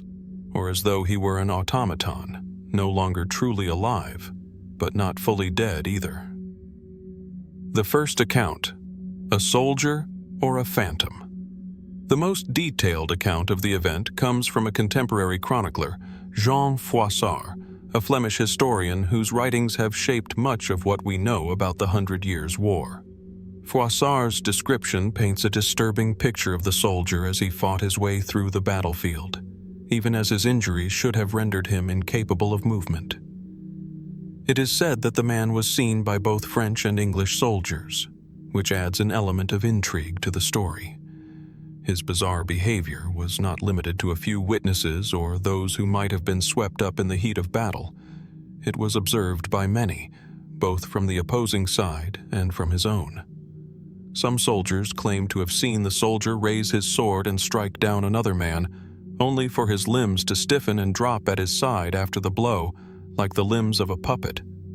The soldier's actions defy all logic. He was walking, but his wounds were so severe that he should have died on the spot. Yet, he continued, staggering across the field, striking at anything in his path, fighting as if he had no awareness of his own mortality. Froissart's account is not the only one that speaks of the walking corpse. Several other chronicles, written by monks and soldiers who fought in the battle, mention a similar occurrence. Their descriptions often emphasize the supernatural or eerie quality of the soldier's movements. Could it have been a figment of the imagination, an exaggerated story passed down through generations, made to impress or frighten listeners?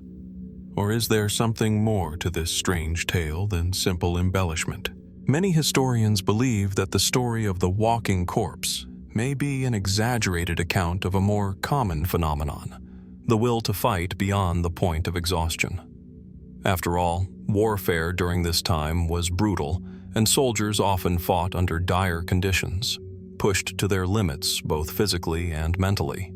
Exhaustion, adrenaline, and trauma could certainly explain a man's refusal to succumb to his injuries for a time. It is possible, then, that the walking corpse was simply a soldier in a state of shock, driven by a desperate need to survive or to fight until the very end. The human body, under extreme stress, can sometimes perform remarkable feats, and perhaps the soldier's movements were less supernatural and more the result of an undying will to carry on, even when death seemed imminent.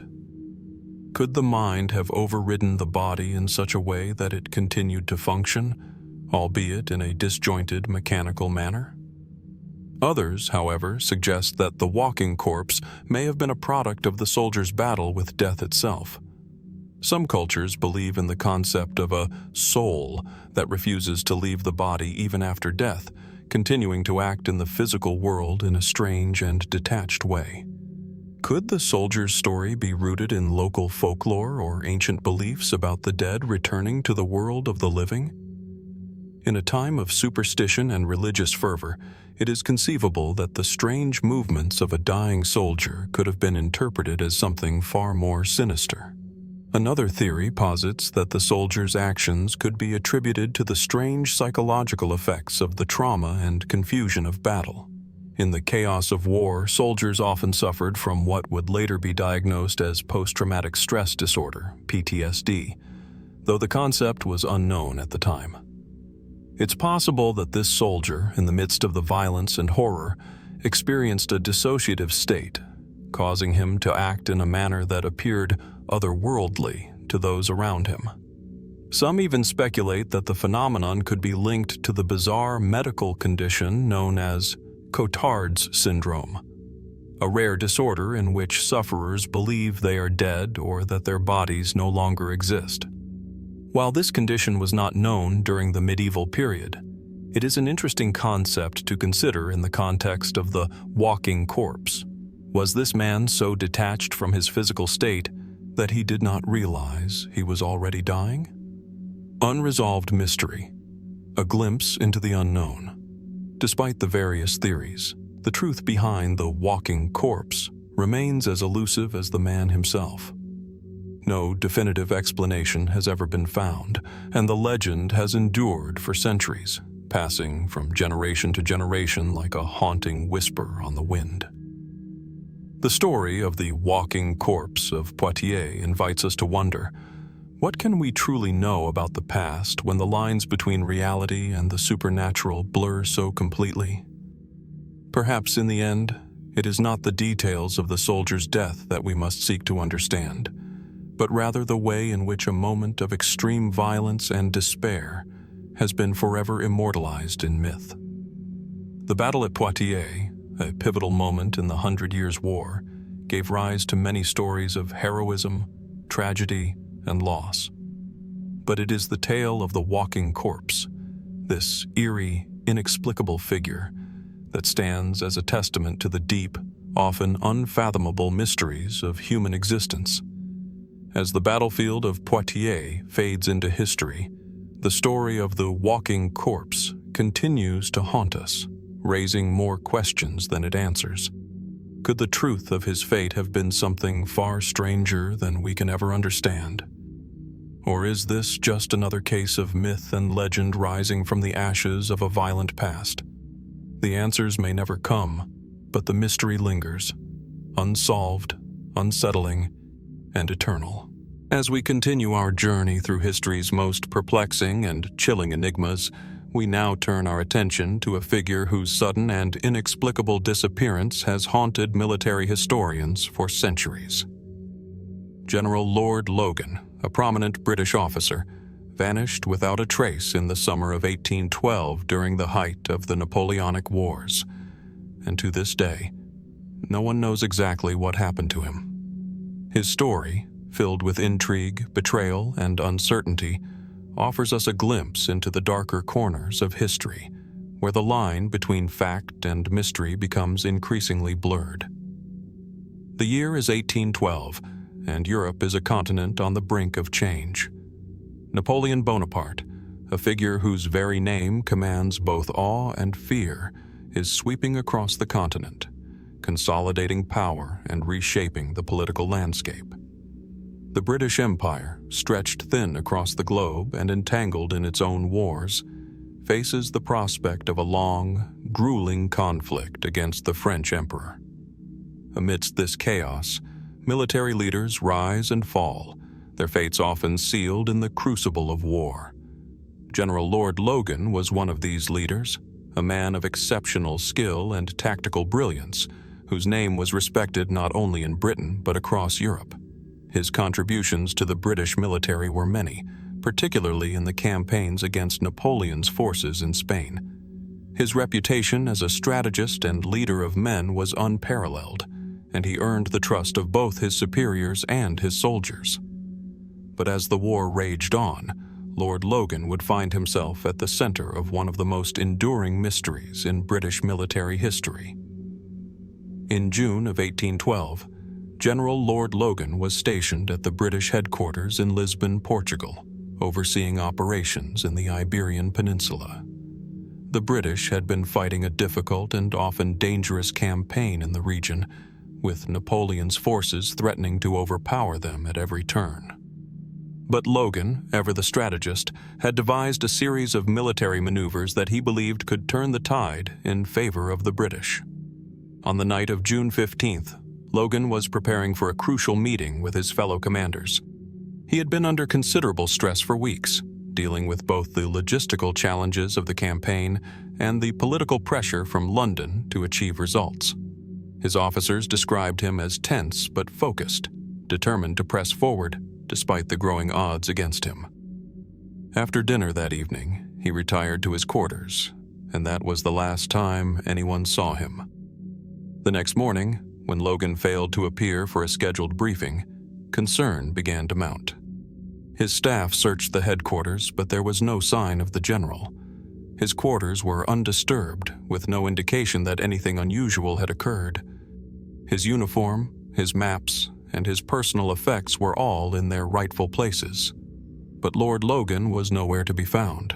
At first it was thought that he had simply gone for a walk or perhaps had left the headquarters to visit one of the nearby military positions. However, as hours turned into days, the uncertainty grew.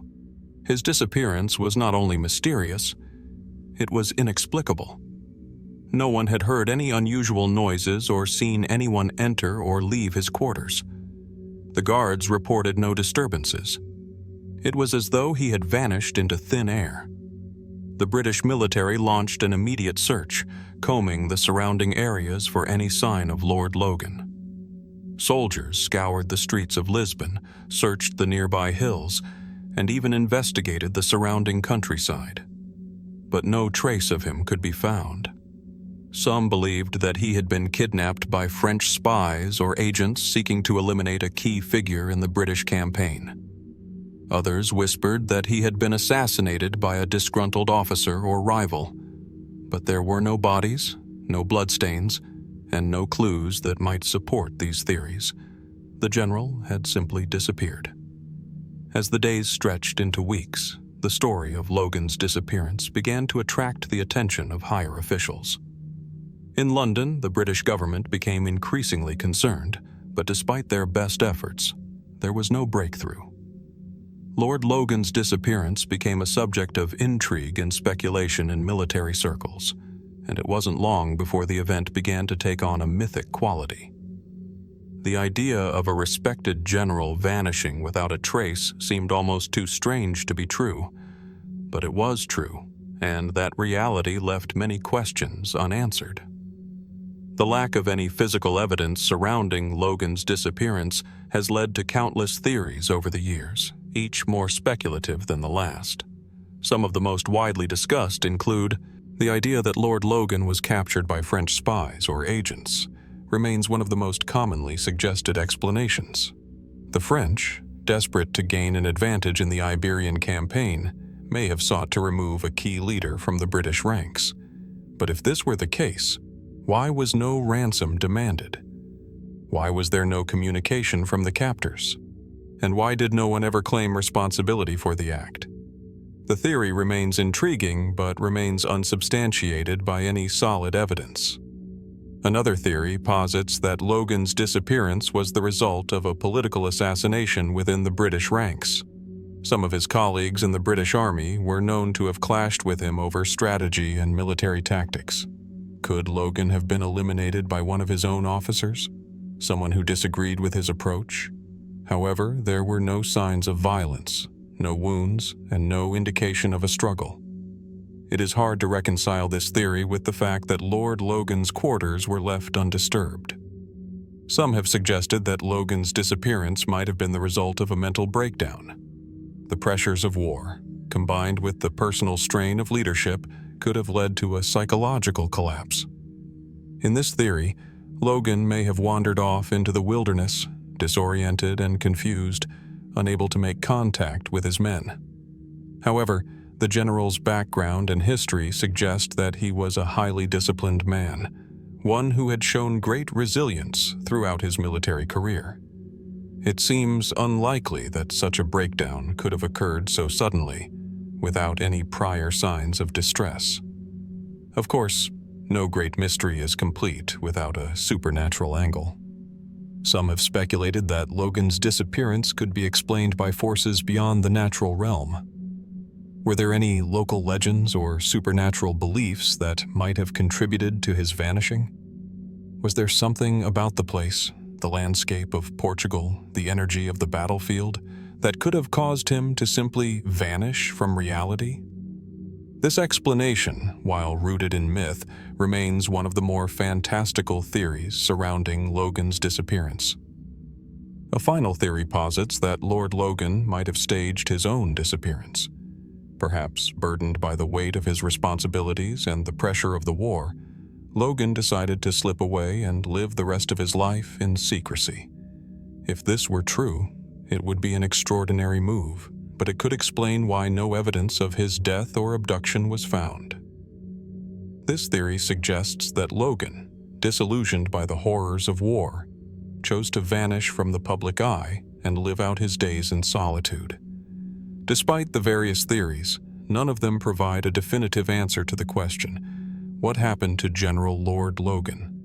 His disappearance remains one of the most enduring mysteries of the Napoleonic Wars, and his story has fascinated generations of historians, soldiers, and mystery enthusiasts. As time passed, Lord Logan's name faded from the public consciousness, and the search for him eventually dwindled. No body was ever recovered, and no definitive explanation for his vanishing was ever found. Theories abound, but the mystery remains unsolved.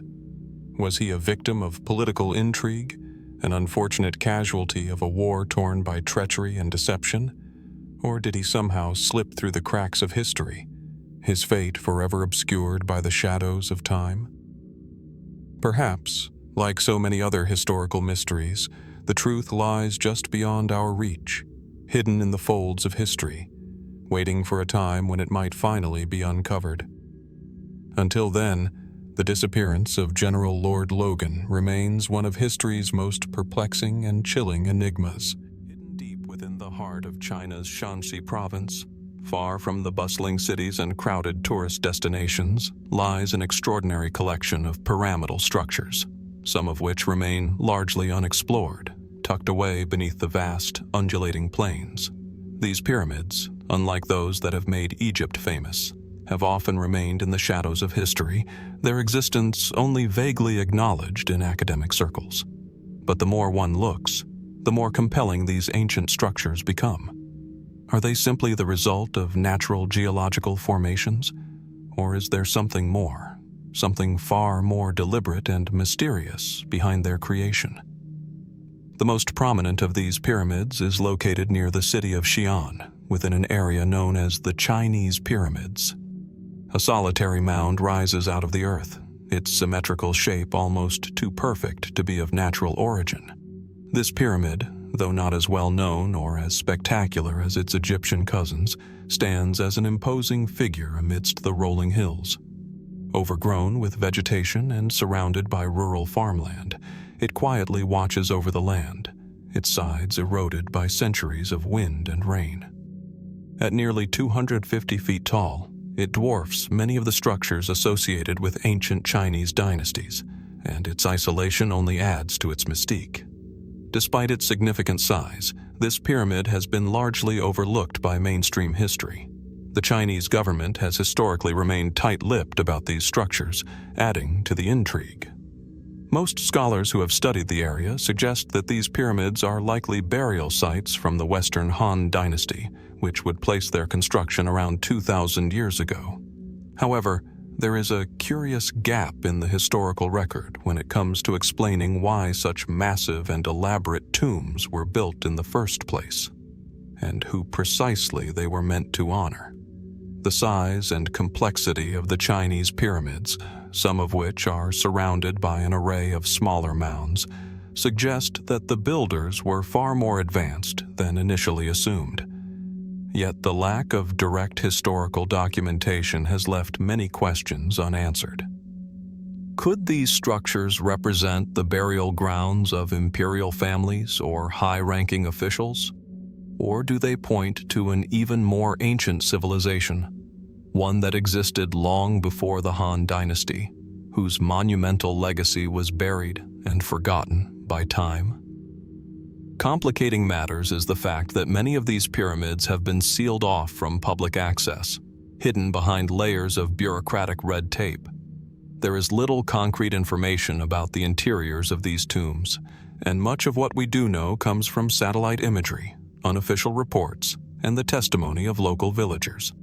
Several of the pyramids are said to contain hidden chambers, but no formal excavation has been allowed, raising questions about why the Chinese government has kept a tight grip on this archaeological site.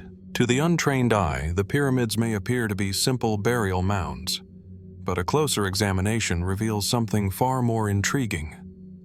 The structure closest to Xi'an, known as the Mausoleum of the First Emperor, is located near the burial site of China's famous first emperor, Qin Shi Huang.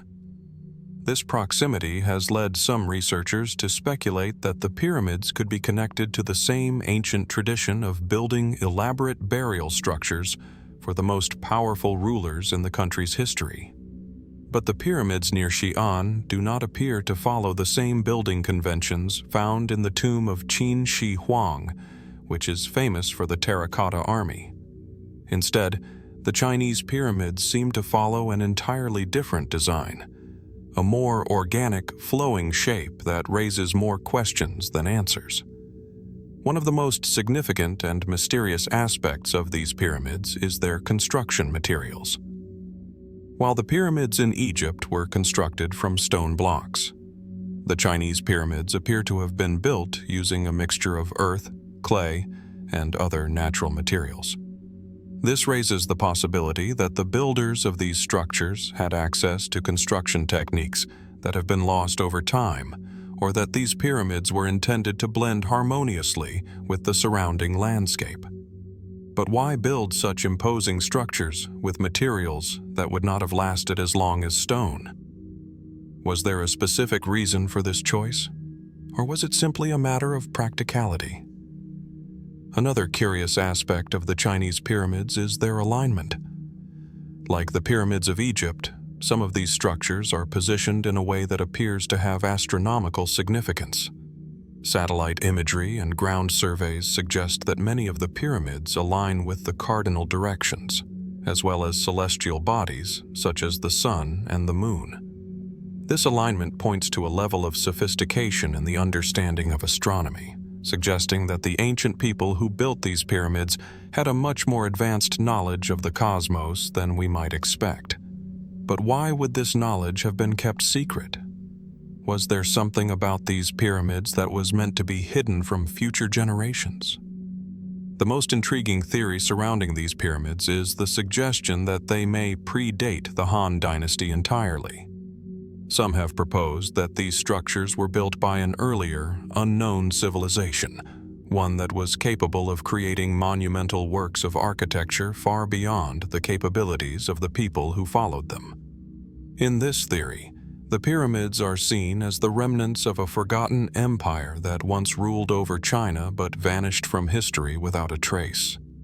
This lost civilization might have possessed advanced knowledge or technology that was lost to time, leaving behind only these enigmatic structures as a faint echo of its once great power. Yet, despite these theories, there is still little to go on in terms of evidence. No conclusive archaeological findings have been made to support the idea of an ancient civilization, and the Chinese government has remained steadfast in its reluctance to allow significant excavation of these pyramids. With no clear answers, the Chinese pyramids continue to be a subject of fascination and speculation for archaeologists and historians alike.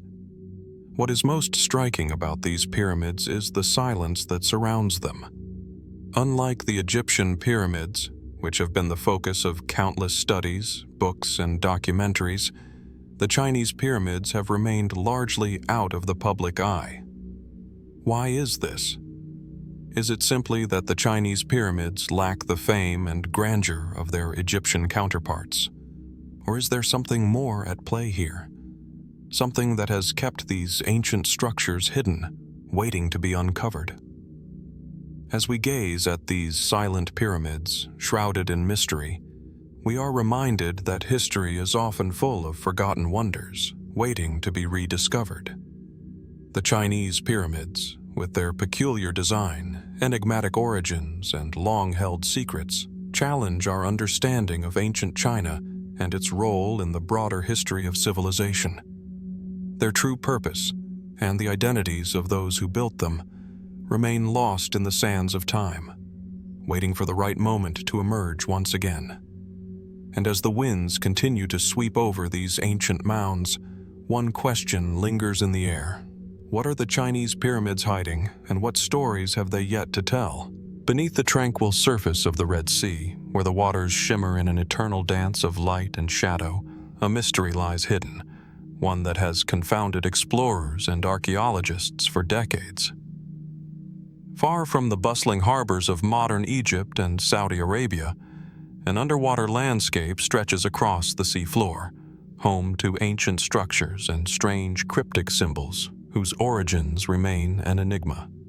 These symbols, etched into rocks and submerged beneath the waves, have drawn the attention of scholars and deep-sea explorers alike, sparking questions that linger unresolved, even as the current swirls around them. In the early 1990s, an underwater exploration team set out to map the Red Sea's floor.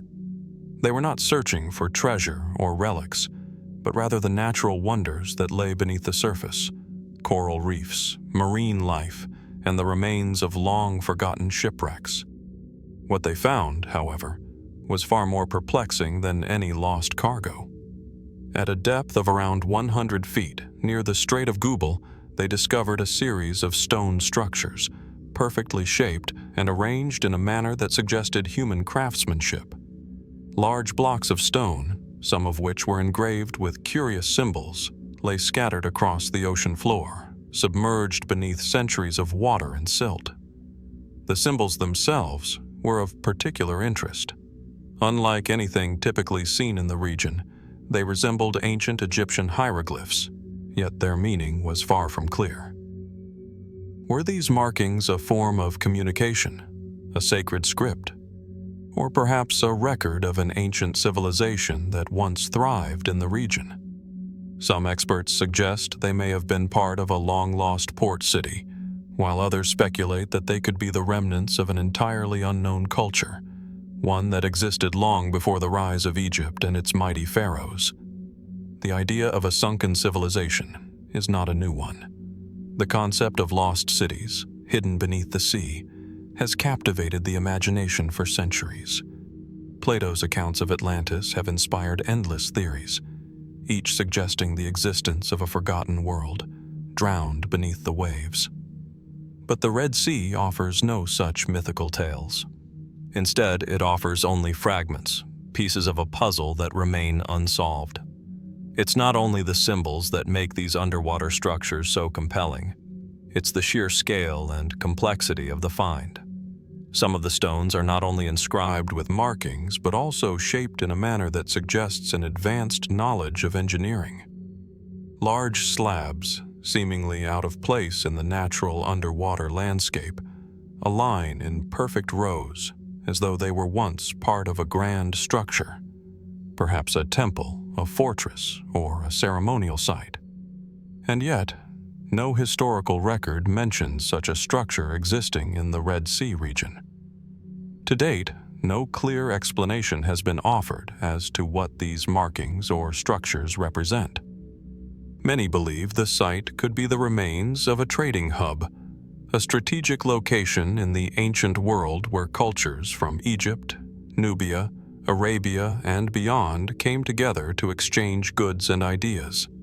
The symbols might have served as a kind of signature, marking a territory or communicating messages between distant peoples. If true, the existence of such a place would rewrite our understanding of the ancient world, showing a level of interconnectivity that predated the established history of cross-cultural trade. However, not all scholars agree. Some propose a more speculative explanation, that these inscriptions could be the remnants of a much older civilization, one that existed long before recorded history. Could these symbols be evidence of a lost culture, a people whose existence was wiped away by the ravages of time? The mystery of their disappearance would not be unique. Civilizations have risen and fallen, leaving behind only whispers of their existence. The idea that the Red Sea might conceal the remains of such a civilization is a tantalizing one, though it is still entirely speculative. And then, there is the more mystical theory, one that veers into the realm of the unknown. Some researchers have suggested that the inscriptions may have a connection to sacred rituals or a deeper spiritual significance. The idea of hidden knowledge, preserved beneath the water's surface, has captivated the imagination of many, and some even propose that the markings could be the key to understanding ancient esoteric wisdom passed down through the ages and hidden in plain sight. But what is most striking about the underwater site is its elusiveness. Despite the early discoveries and the advancements in underwater archaeology, very little has been done to study the site in depth. The area remains relatively unexplored, as political and logistical obstacles prevent a full-scale excavation. The Red Sea, with its treacherous currents and extreme depths, presents a formidable challenge to explorers. Even modern technology has struggled to shed light on the mystery in its entirety. And yet, despite the hardships, the allure of these submerged symbols remains as strong as ever, beckoning those brave enough to dive into the depths of the unknown.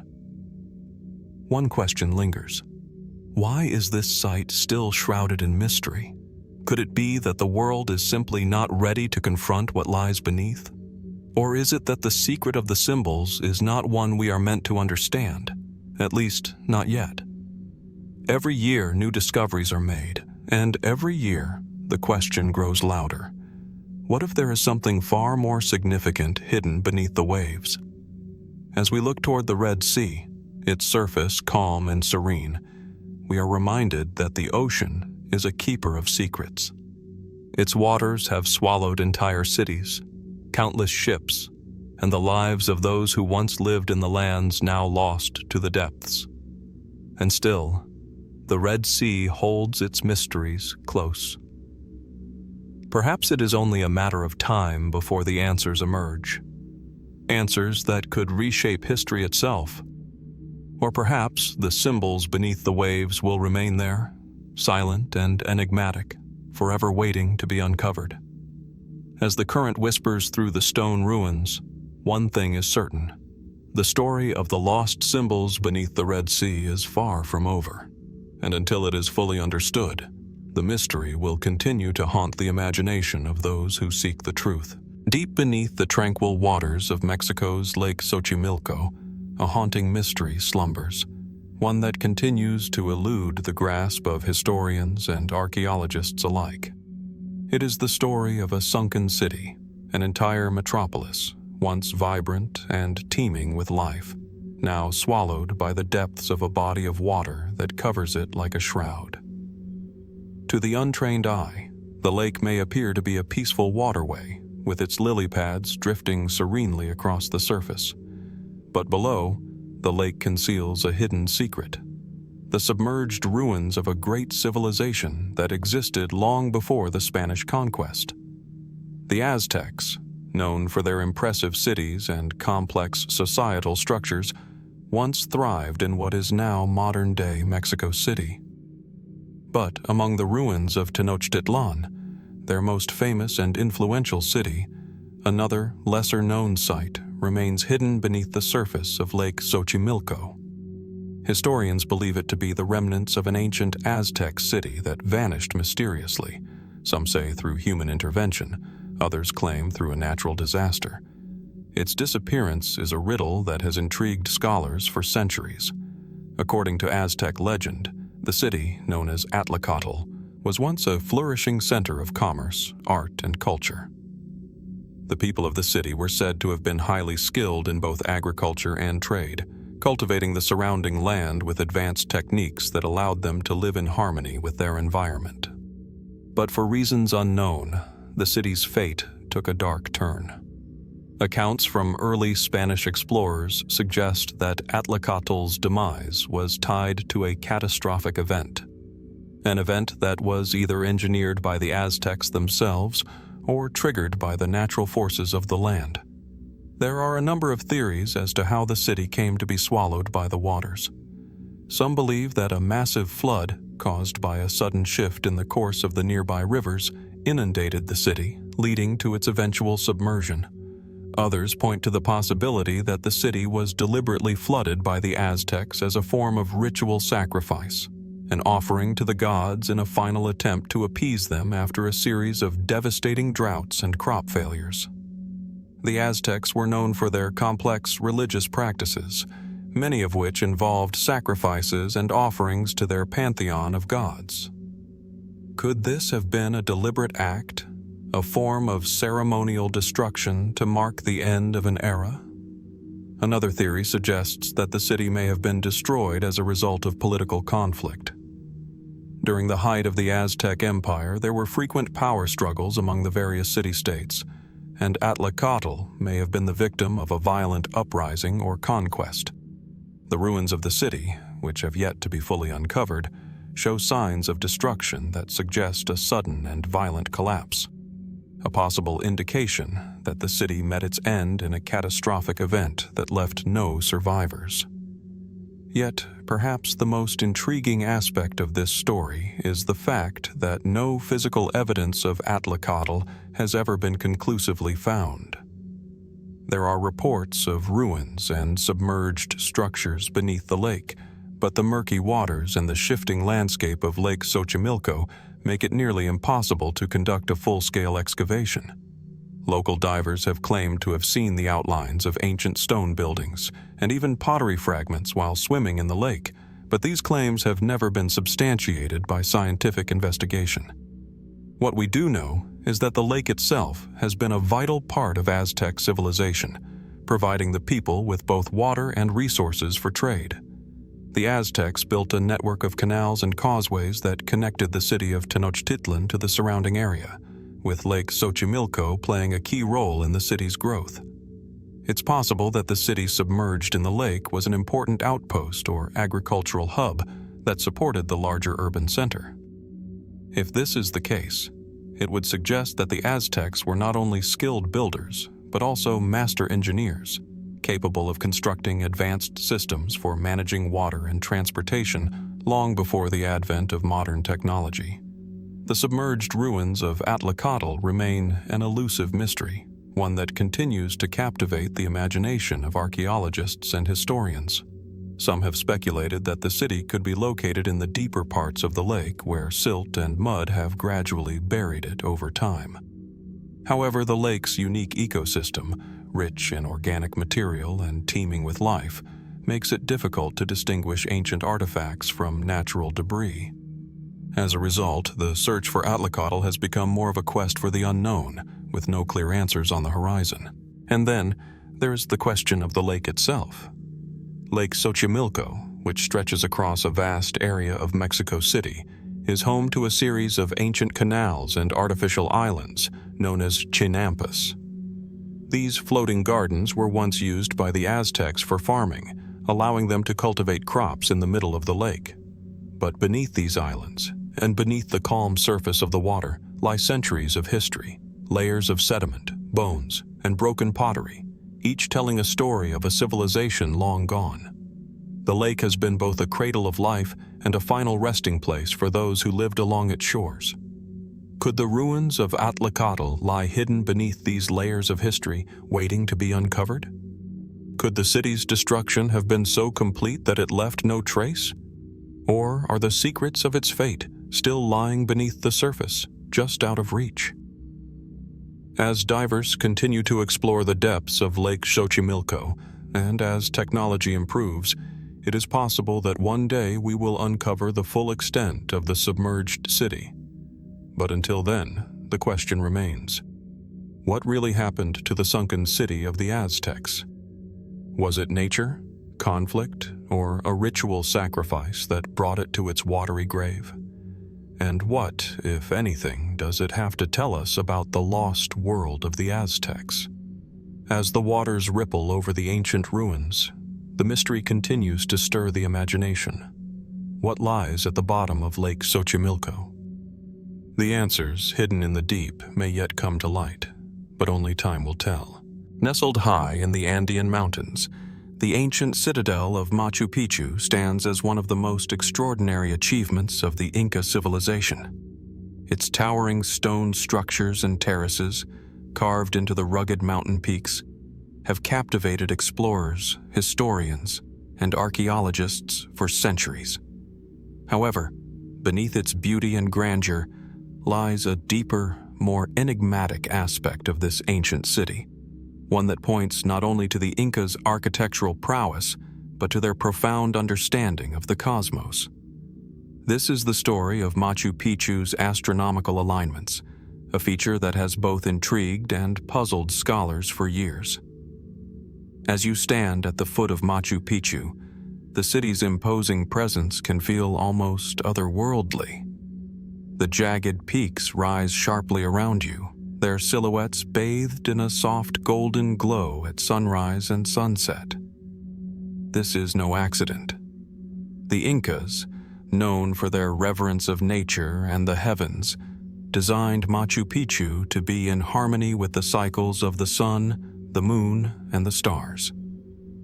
The city's buildings and terraces appear to have been carefully aligned with celestial events, particularly the solstices and equinoxes, creating a precise astronomical map that speaks to the advanced knowledge of its creators. One of the most significant features of Machu Picchu's astronomical alignment is the Intihuatana stone, often referred to as the hitching post of the sun. This massive, carved stone sits atop a prominent hill within the citadel and is believed to have served as an astronomical observatory. Positioned with incredible precision, the Intihuatana aligns with the sun during the equinoxes, casting a shadow that marks the exact time when day and night are in perfect balance. But what purpose did the Incas have for this? Was it purely ceremonial, or did it serve as a more practical tool for tracking the passage of time and the changing seasons? There is also the striking alignment of the Temple of the Sun, another key structure within Machu Picchu. This temple is situated in such a way that, on the solstice, sunlight pours through a window and illuminates a carved stone in the shape of a condor. The precision of this alignment suggests a deep knowledge of solar movements, knowledge that was essential for a civilization so closely tied to agriculture and the changing seasons. The question lingers: how did the Incas develop such an understanding of astronomy without the sophisticated instruments we take for granted today? The mystery deepens when we consider the possibility that Machu Picchu may have been part of a larger network of Inca astronomical sites spread across the Andes. Recent studies suggest that the Incas may have constructed many of their sacred sites with specific astronomical alignments in mind, creating a web of points across the mountains that communicated celestial events to the people below. Could Machu Picchu have been a central hub in this vast network, serving not only as a ceremonial center, but also as a means of connecting the Inca people to the gods above? Or was it something more, a place where the Incas practiced a form of ancient astronomy that we can only begin to understand? And then there is the speculation that the alignment of Machu Picchu might not only reflect the Incas' practical need to track time and seasons, but also their spiritual beliefs. The Inca worldview was deeply connected to the natural world, and they believed that the gods could be seen in the movements of the heavens. Was the positioning of Machu Picchu a deliberate act of worship, a way of aligning the city with divine forces? Or perhaps the alignment was meant to draw power from the mountains and the stars, tapping into forces beyond the physical world, forces that we can no longer comprehend? As we ponder these questions, we are left to wonder about the true purpose behind these astronomical alignments. The precision with which the Incas built their city suggests a highly sophisticated understanding of the cosmos, one that rivals the knowledge of ancient civilizations like the Egyptians or the Babylonians. Yet much of it remains a mystery. How did the Incas develop this advanced astronomical knowledge? What tools or techniques did they use to achieve such precise alignments? Were they guided by a knowledge passed down through generations? Or was there an even deeper, more mysterious source of information? Machu Picchu continues to inspire wonder and fascination. Its stone structures, shrouded in mist and perched high in the mountains, speak of a time when humanity's connection to the stars was deeply intertwined with the earth below. The astronomical alignments at Machu Picchu are a testament to the ingenuity and vision of the Inca civilization. But as we look up at the same sky they once studied, the question remains: what did they truly know, and what secrets lie hidden among the stones of this ancient city? Perhaps we will never fully understand the depth of their knowledge, but the mystery, as always, invites us to look closer and ask more questions. The sun hangs low over the ruins of Constantinople, casting long shadows across the broken stone walls of what was once one of the mightiest cities in the world. Here, in this place, history holds its breath as the story of one of the Byzantine Empire's greatest military commanders, General Belisarius, lingers like a ghost. His legacy is marked by brilliance on the battlefield and extraordinary loyalty to the emperor, yet his final years remain a mystery, shrouded in uncertainty marked by a sudden and perplexing fall from grace. Belisarius, who lived in the 6th century, was a man who shaped the destiny of empires. Under Emperor Justinian I, he fought some of the most pivotal battles in history. He recaptured much of the Western Roman Empire from the Vandals, reconquered Italy from the Ostrogoths, and was instrumental in defending the empire from the Persians. Few generals in history can claim such a wide-reaching impact. But what is most enigmatic about Belisarius is not his conquests, but the fate that befell him after his service to the emperor. His story begins with a meteoric rise, earning him titles such as Commander-in-Chief and making him a trusted advisor to Justinian. The man who could turn the tide of battle with sheer military genius seemed destined for greatness. But as quickly as he ascended, his downfall came just as abruptly, without warning and under circumstances that have never been fully explained. By the time of his last years, Belisarius, once heralded as the pride of the Byzantine military, was said to have fallen from grace. According to some accounts, Justinian, the emperor he had so loyally served, began to distrust him. It is said that Belisarius was accused of treason, though the exact nature of these charges has remained unclear. Was this the result of palace intrigue, a political power struggle, or the emperor's own paranoia? Was Belisarius truly a traitor, or had he simply become a convenient scapegoat for the empire's failures?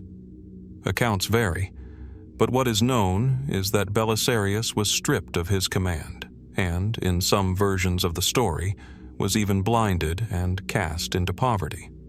The Grand General, who had once been victorious on fields of battle, found himself reduced to a mere beggar, wandering the streets of Constantinople. Was this punishment a reflection of Belisarius's perceived disloyalty, or was there something more complex at play? The mystery only deepens when we consider the strange accounts of Belisarius's final years. Some sources, written much later, suggest that after his disgrace, Belisarius lived on, though in a much diminished state. There is a chilling image of him begging for alms outside the gates of Constantinople. Yet other versions tell a different story, of a man who was restored to favor before his death, perhaps after Justinian's own conscience was stirred by his former general's misfortune. But the most perplexing detail comes from a story that has survived through the ages. It is said that during his final days, Belisarius was approached by a young soldier, who may have been a spy or merely a curious onlooker. When this soldier asked him about his life, Belisarius allegedly replied with a bitter lament, revealing that he had never wanted to die without knowing whether the emperor truly believed in his loyalty. The final fate of Belisarius, as we know it, is unclear. Was he executed in secret, as some claim? Did he live out his final years in obscurity, perhaps even under a different name? Did he die a broken man? Or was he secretly honored by those who had once accused him? Some historians suggest that Belisarius's fall from power and eventual exile may have been part of a greater political calculation, a maneuver orchestrated by rival factions at court. Belisarius was a man of immense popularity and military prestige, and perhaps his very success made him a threat to those seeking to consolidate power in the Byzantine Empire. Could his forced humiliation have been a strategic decision to remove him from the political equation entirely? Others propose a more tragic scenario, that Belisarius's decline was not the result of a political conspiracy, but rather a manifestation of the fragility of loyalty and trust between a ruler and his general.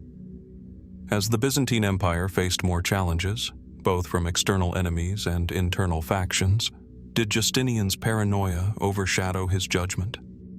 In the end, was the emperor's decision to dismiss Belisarius a deeply personal tragedy for both men? What makes the story even more intriguing is the possibility that Belisarius's final fate was purposefully obscured to shield the empire's reputation or to preserve Justinian's image. After all, the emperor could not risk appearing as a ruler who betrayed his most loyal general. Thus, Belisarius's final days may have been veiled in secrecy, with many details deliberately erased from the historical record. What we are left with is a haunting silence. A powerful general who fought and bled for his empire, who rose to great heights only to fall into obscurity. The mystery of Belisarius's fate is one that transcends simple history. It speaks to the very nature of power, loyalty, and the delicate line between victory and defeat. What truly happened to the great general?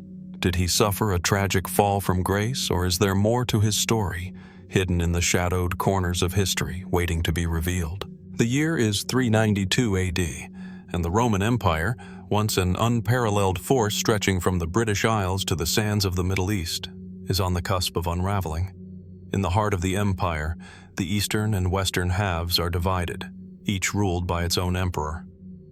Among them, Emperor Valentinian II reigns over the western portion, an unstable time of shifting alliances, factional disputes, and deep political unrest. The death of Valentinian II, one of the last rulers of the Western Roman Empire, remains one of history's most perplexing and tragic events. On May 15, 392 AD, he was found dead, hanging from the window of his palace in the city of Vienne, Gaul. Official accounts claimed that it was a suicide, a desperate act by a young ruler who had grown increasingly isolated and powerless. But as with many mysteries from the ancient world, the circumstances surrounding his death remain steeped in ambiguity, leaving historians to wonder, was it truly suicide or something far more sinister? Valentinian II had taken the throne as a child, thrust into the role of emperor after the sudden death of his father, Valentinian I, in 375 AD. For most of his reign, he was under the protection of his more powerful and assertive sister, Galla, and his guardian, the military general Arbogast. These figures were not only his protectors but also his political anchors, navigating the stormy waters of court politics. At the time of his death, Valentinian II was still a young man, only in his 20s. The empire was in disarray, torn by internal conflict and external threats. The Visigoths had crossed the Danube River, and the empire's once mighty military forces were strained, their resources thin. Valentinian II, described as weak and indecisive, had little real power, his reign overshadowed by the might of Arbogast, who had effectively become the true ruler of the Western Roman Empire. Valentinian's control was limited, and as the political landscape of the empire shifted, so too did the nature of his relationships with those around him. The immediate cause of Valentinian II's death, according to most historical records, was a suicide. He was said to have hung himself from a window in his palace, seemingly in a moment of despair. But what has remained unclear, and the subject of much speculation, is whether his death was truly a self-inflicted tragedy, or whether the young emperor was murdered. One of the most compelling theories, backed by a number of ancient sources, is that the emperor's death was not a suicide, but an assassination orchestrated by Arbogast. At the time of Valentinian's death, Arbogast had gained an almost tyrannical level of power, manipulating the young emperor's decisions and actions. It's said that Valentinian II had grown increasingly resistant to Arbogast's dominance, possibly trying to regain some semblance of independence. Some believe that Arbogast, seeing Valentinian II as an obstacle to his own ambitions, may have orchestrated his death, making it appear as a suicide to avoid suspicion. The general's deep connection to the political currents of the time would have allowed him to easily control the narrative, manipulating those around him to ensure that no one questioned the official story. But this theory isn't without its flaws. If Arbogast had indeed murdered Valentinian II, why would he leave the death so open to interpretation? Why make it look like a suicide, especially if he was already in such a powerful position? Was there a deeper, more dangerous game being played within the Roman court? one where the true nature of Valentinian II's death might have been buried beneath layers of deceit. Another theory, though more speculative, points to the possibility that Valentinian II's death was the result of a larger conspiracy involving other factions within the Roman Empire. The weakening of imperial power in the West had led to a rise in political intrigue, and Valentinian's death may have been a result of a power struggle that went beyond Arbogast alone. Could there have been other forces at play, perhaps remnants of the old imperial family or rival generals who saw Valentinian II's continued rule as a threat to their own ambitions? Alternatively, some scholars suggest that Valentinian II's death may have been a tragic accident, perhaps a result of a mental breakdown. The pressures of ruling an empire divided and weakened by external and internal conflict could have taken a toll on his fragile psyche. In a moment of despair, he may have seen no way out of the turbulent and oppressive environment that surrounded him. Yet, no matter which theory one considers, the ambiguity of the circumstances surrounding Valentinian II's death remains. Was it a calculated assassination, a desperate act of suicide, or something altogether different? Even the most experienced historians cannot agree, and the passage of time has done little to clarify the mystery. What is clear, however, is that Valentinian II's death marked the end of an era. It symbolized the erosion of Roman authority in the West, the disintegration of the once great empire into factions, and the loss of the Roman ideals that had long held the empire together. As with many mysteries from the ancient world, the true answers may forever remain hidden in the shadows of time. Did Valentinian II take his own life in despair, or was he silenced by those who saw him as an obstacle to their ambitions? And, more intriguingly, what secrets might still be buried, lost in the annals of history, waiting for a discerning eye to uncover them? The mystery of the Trojan War. We begin our journey in a place that echoes with the whispers of ancient legends, a site where the boundaries between myth and history seem to blur. The windswept plains of northwestern Turkey, just a short distance from the Aegean coast, are home to the ruins of Hisarlik, a mound that once marked the site of a great city known as Troy.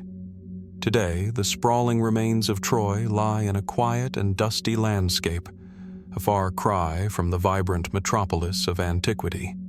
Yet when you stand on the edge of the site, gazing across the plains, it's not difficult to imagine the chaos of war that once unfolded here. The Trojans, surrounded by high, defensive walls, were said to have fought for their survival against a massive Greek army led by the vengeful Agamemnon, while the infamous warrior Achilles would seal his place in history with his fated duel against Hector. But despite the grandeur of this story, woven through Homer's Iliad and Odyssey, the question remains, was the Trojan War real? Archaeological evidence has indeed confirmed that Troy was a powerful city-state, one that experienced several layers of destruction throughout its history. Its walls, built to withstand siege, stand as a testament to the city's military prowess and its vulnerability to external threats. Layers of ash and fire, remnants of ancient weapons, and traces of hastily abandoned settlements all suggest that Troy was, at some point, ravaged by war. But was it the war described in the Iliad? The most accepted version of events comes from the myth. The Greeks, enraged over the abduction of Helen by Paris of Troy, launched an expedition to reclaim her. For 10 long years, they fought outside the gates of Troy, until, in a final act of cunning, the Greeks offered a gift, the famed wooden horse, hollowed out to hide soldiers inside. The Trojans, believing it to be a symbol of peace, brought it into their city, and under the cover of darkness, the Greek soldiers emerged, opening the gates for the rest of their army to invade. The city of Troy fell in flames. It's a story so rich with imagery that it has inspired countless works of art, literature, and film. Yet, for all the stories, the question lingers. Did it really happen? Modern scholars have been wrestling with this very question for centuries. In the 19th century, the German archaeologist Heinrich Schliemann famously excavated the site of Hizarlik and proclaimed that he had discovered the ruins of Troy, identifying the city's layers of destruction as evidence of the war depicted in Homer's epics. However, there's a complication. The timeline of these destructions doesn't always line up neatly with the events of the Iliad. The Troy Schliemann uncovered was from a period that predated Homer by several centuries. Could the tales have been inspired by a real event but exaggerated and distorted over time? Some believe that the Trojan War is based on an actual conflict, perhaps a war fought between Mycenaean Greeks and a people living in what we now call Troy, but stretched and transformed by the oral traditions of the ancient world into something far more legendary. Others propose that the story is a fusion of multiple different events, their details fused together into one grand tale. Some speculate that the story of the horse and the trickery behind it may have been inspired by real events of psychological warfare or espionage. Yet, there is another possibility, one that lingers in the shadows of speculation. Could the war have been an allegory, a reflection of deeper conflicts within the Mediterranean world, rather than a literal historical event? Could the conflict have been over something other than Helen? Perhaps control over trade routes, resources, or a clash of cultures? The myths that surround the Trojan War also raise their own set of enigmatic questions. Was Achilles truly as invincible as legend tells us, his only weakness being his heel? Did the gods play an active role, manipulating the lives of mortals and weaving fate through their divine interventions? What of the tragic figure of Hector, the noble prince of Troy, who faced his death with honor, knowing the city was doomed? His story invites reflection on the nature of heroism, sacrifice, and the inescapability of fate. In the years since Schliemann's initial discoveries, further excavations have revealed even more complexities. In the late 20th century, a team of archaeologists led by Carl Blegen unearthed additional layers of Troy, showing signs of both sudden destruction and prolonged occupation. In fact, multiple layers of destruction have been found, suggesting the city may have suffered a series of sieges over many centuries, each one adding to the mythic narrative. But this only deepens the mystery. Could there have been more than one Trojan War, with each conflict contributing to the mythic construct that became Homer's tale? Another intriguing theory posits that the story of Troy might have been preserved and retold by different cultures over time, much like an oral history handed down through generations. The Trojans could have been real, but the events attributed to them could have been built into a greater myth by later civilizations. There's also the possibility that the Trojan War is a timeless story, a symbol of the endless cycles of war, pride, and human folly. As we search for concrete evidence, we might be missing the true significance of the myth itself. The details of the war might be lost to history, but its echoes remain, resonating in the stories of civilizations that came after Troy. And so, the questions remain unresolved, lingering in the wind that sweeps across the ruins of Hizarlik. What truly happened at Troy? Was it the final stand of a once great civilization? Or is the tale nothing more than a reflection of human nature and the stories we tell ourselves to make sense of the chaos of the world? Perhaps, in the end, it is not the answer that matters, but the enduring mystery that continues to draw us into the past. A story we may never fully understand, yet one we can never quite let go.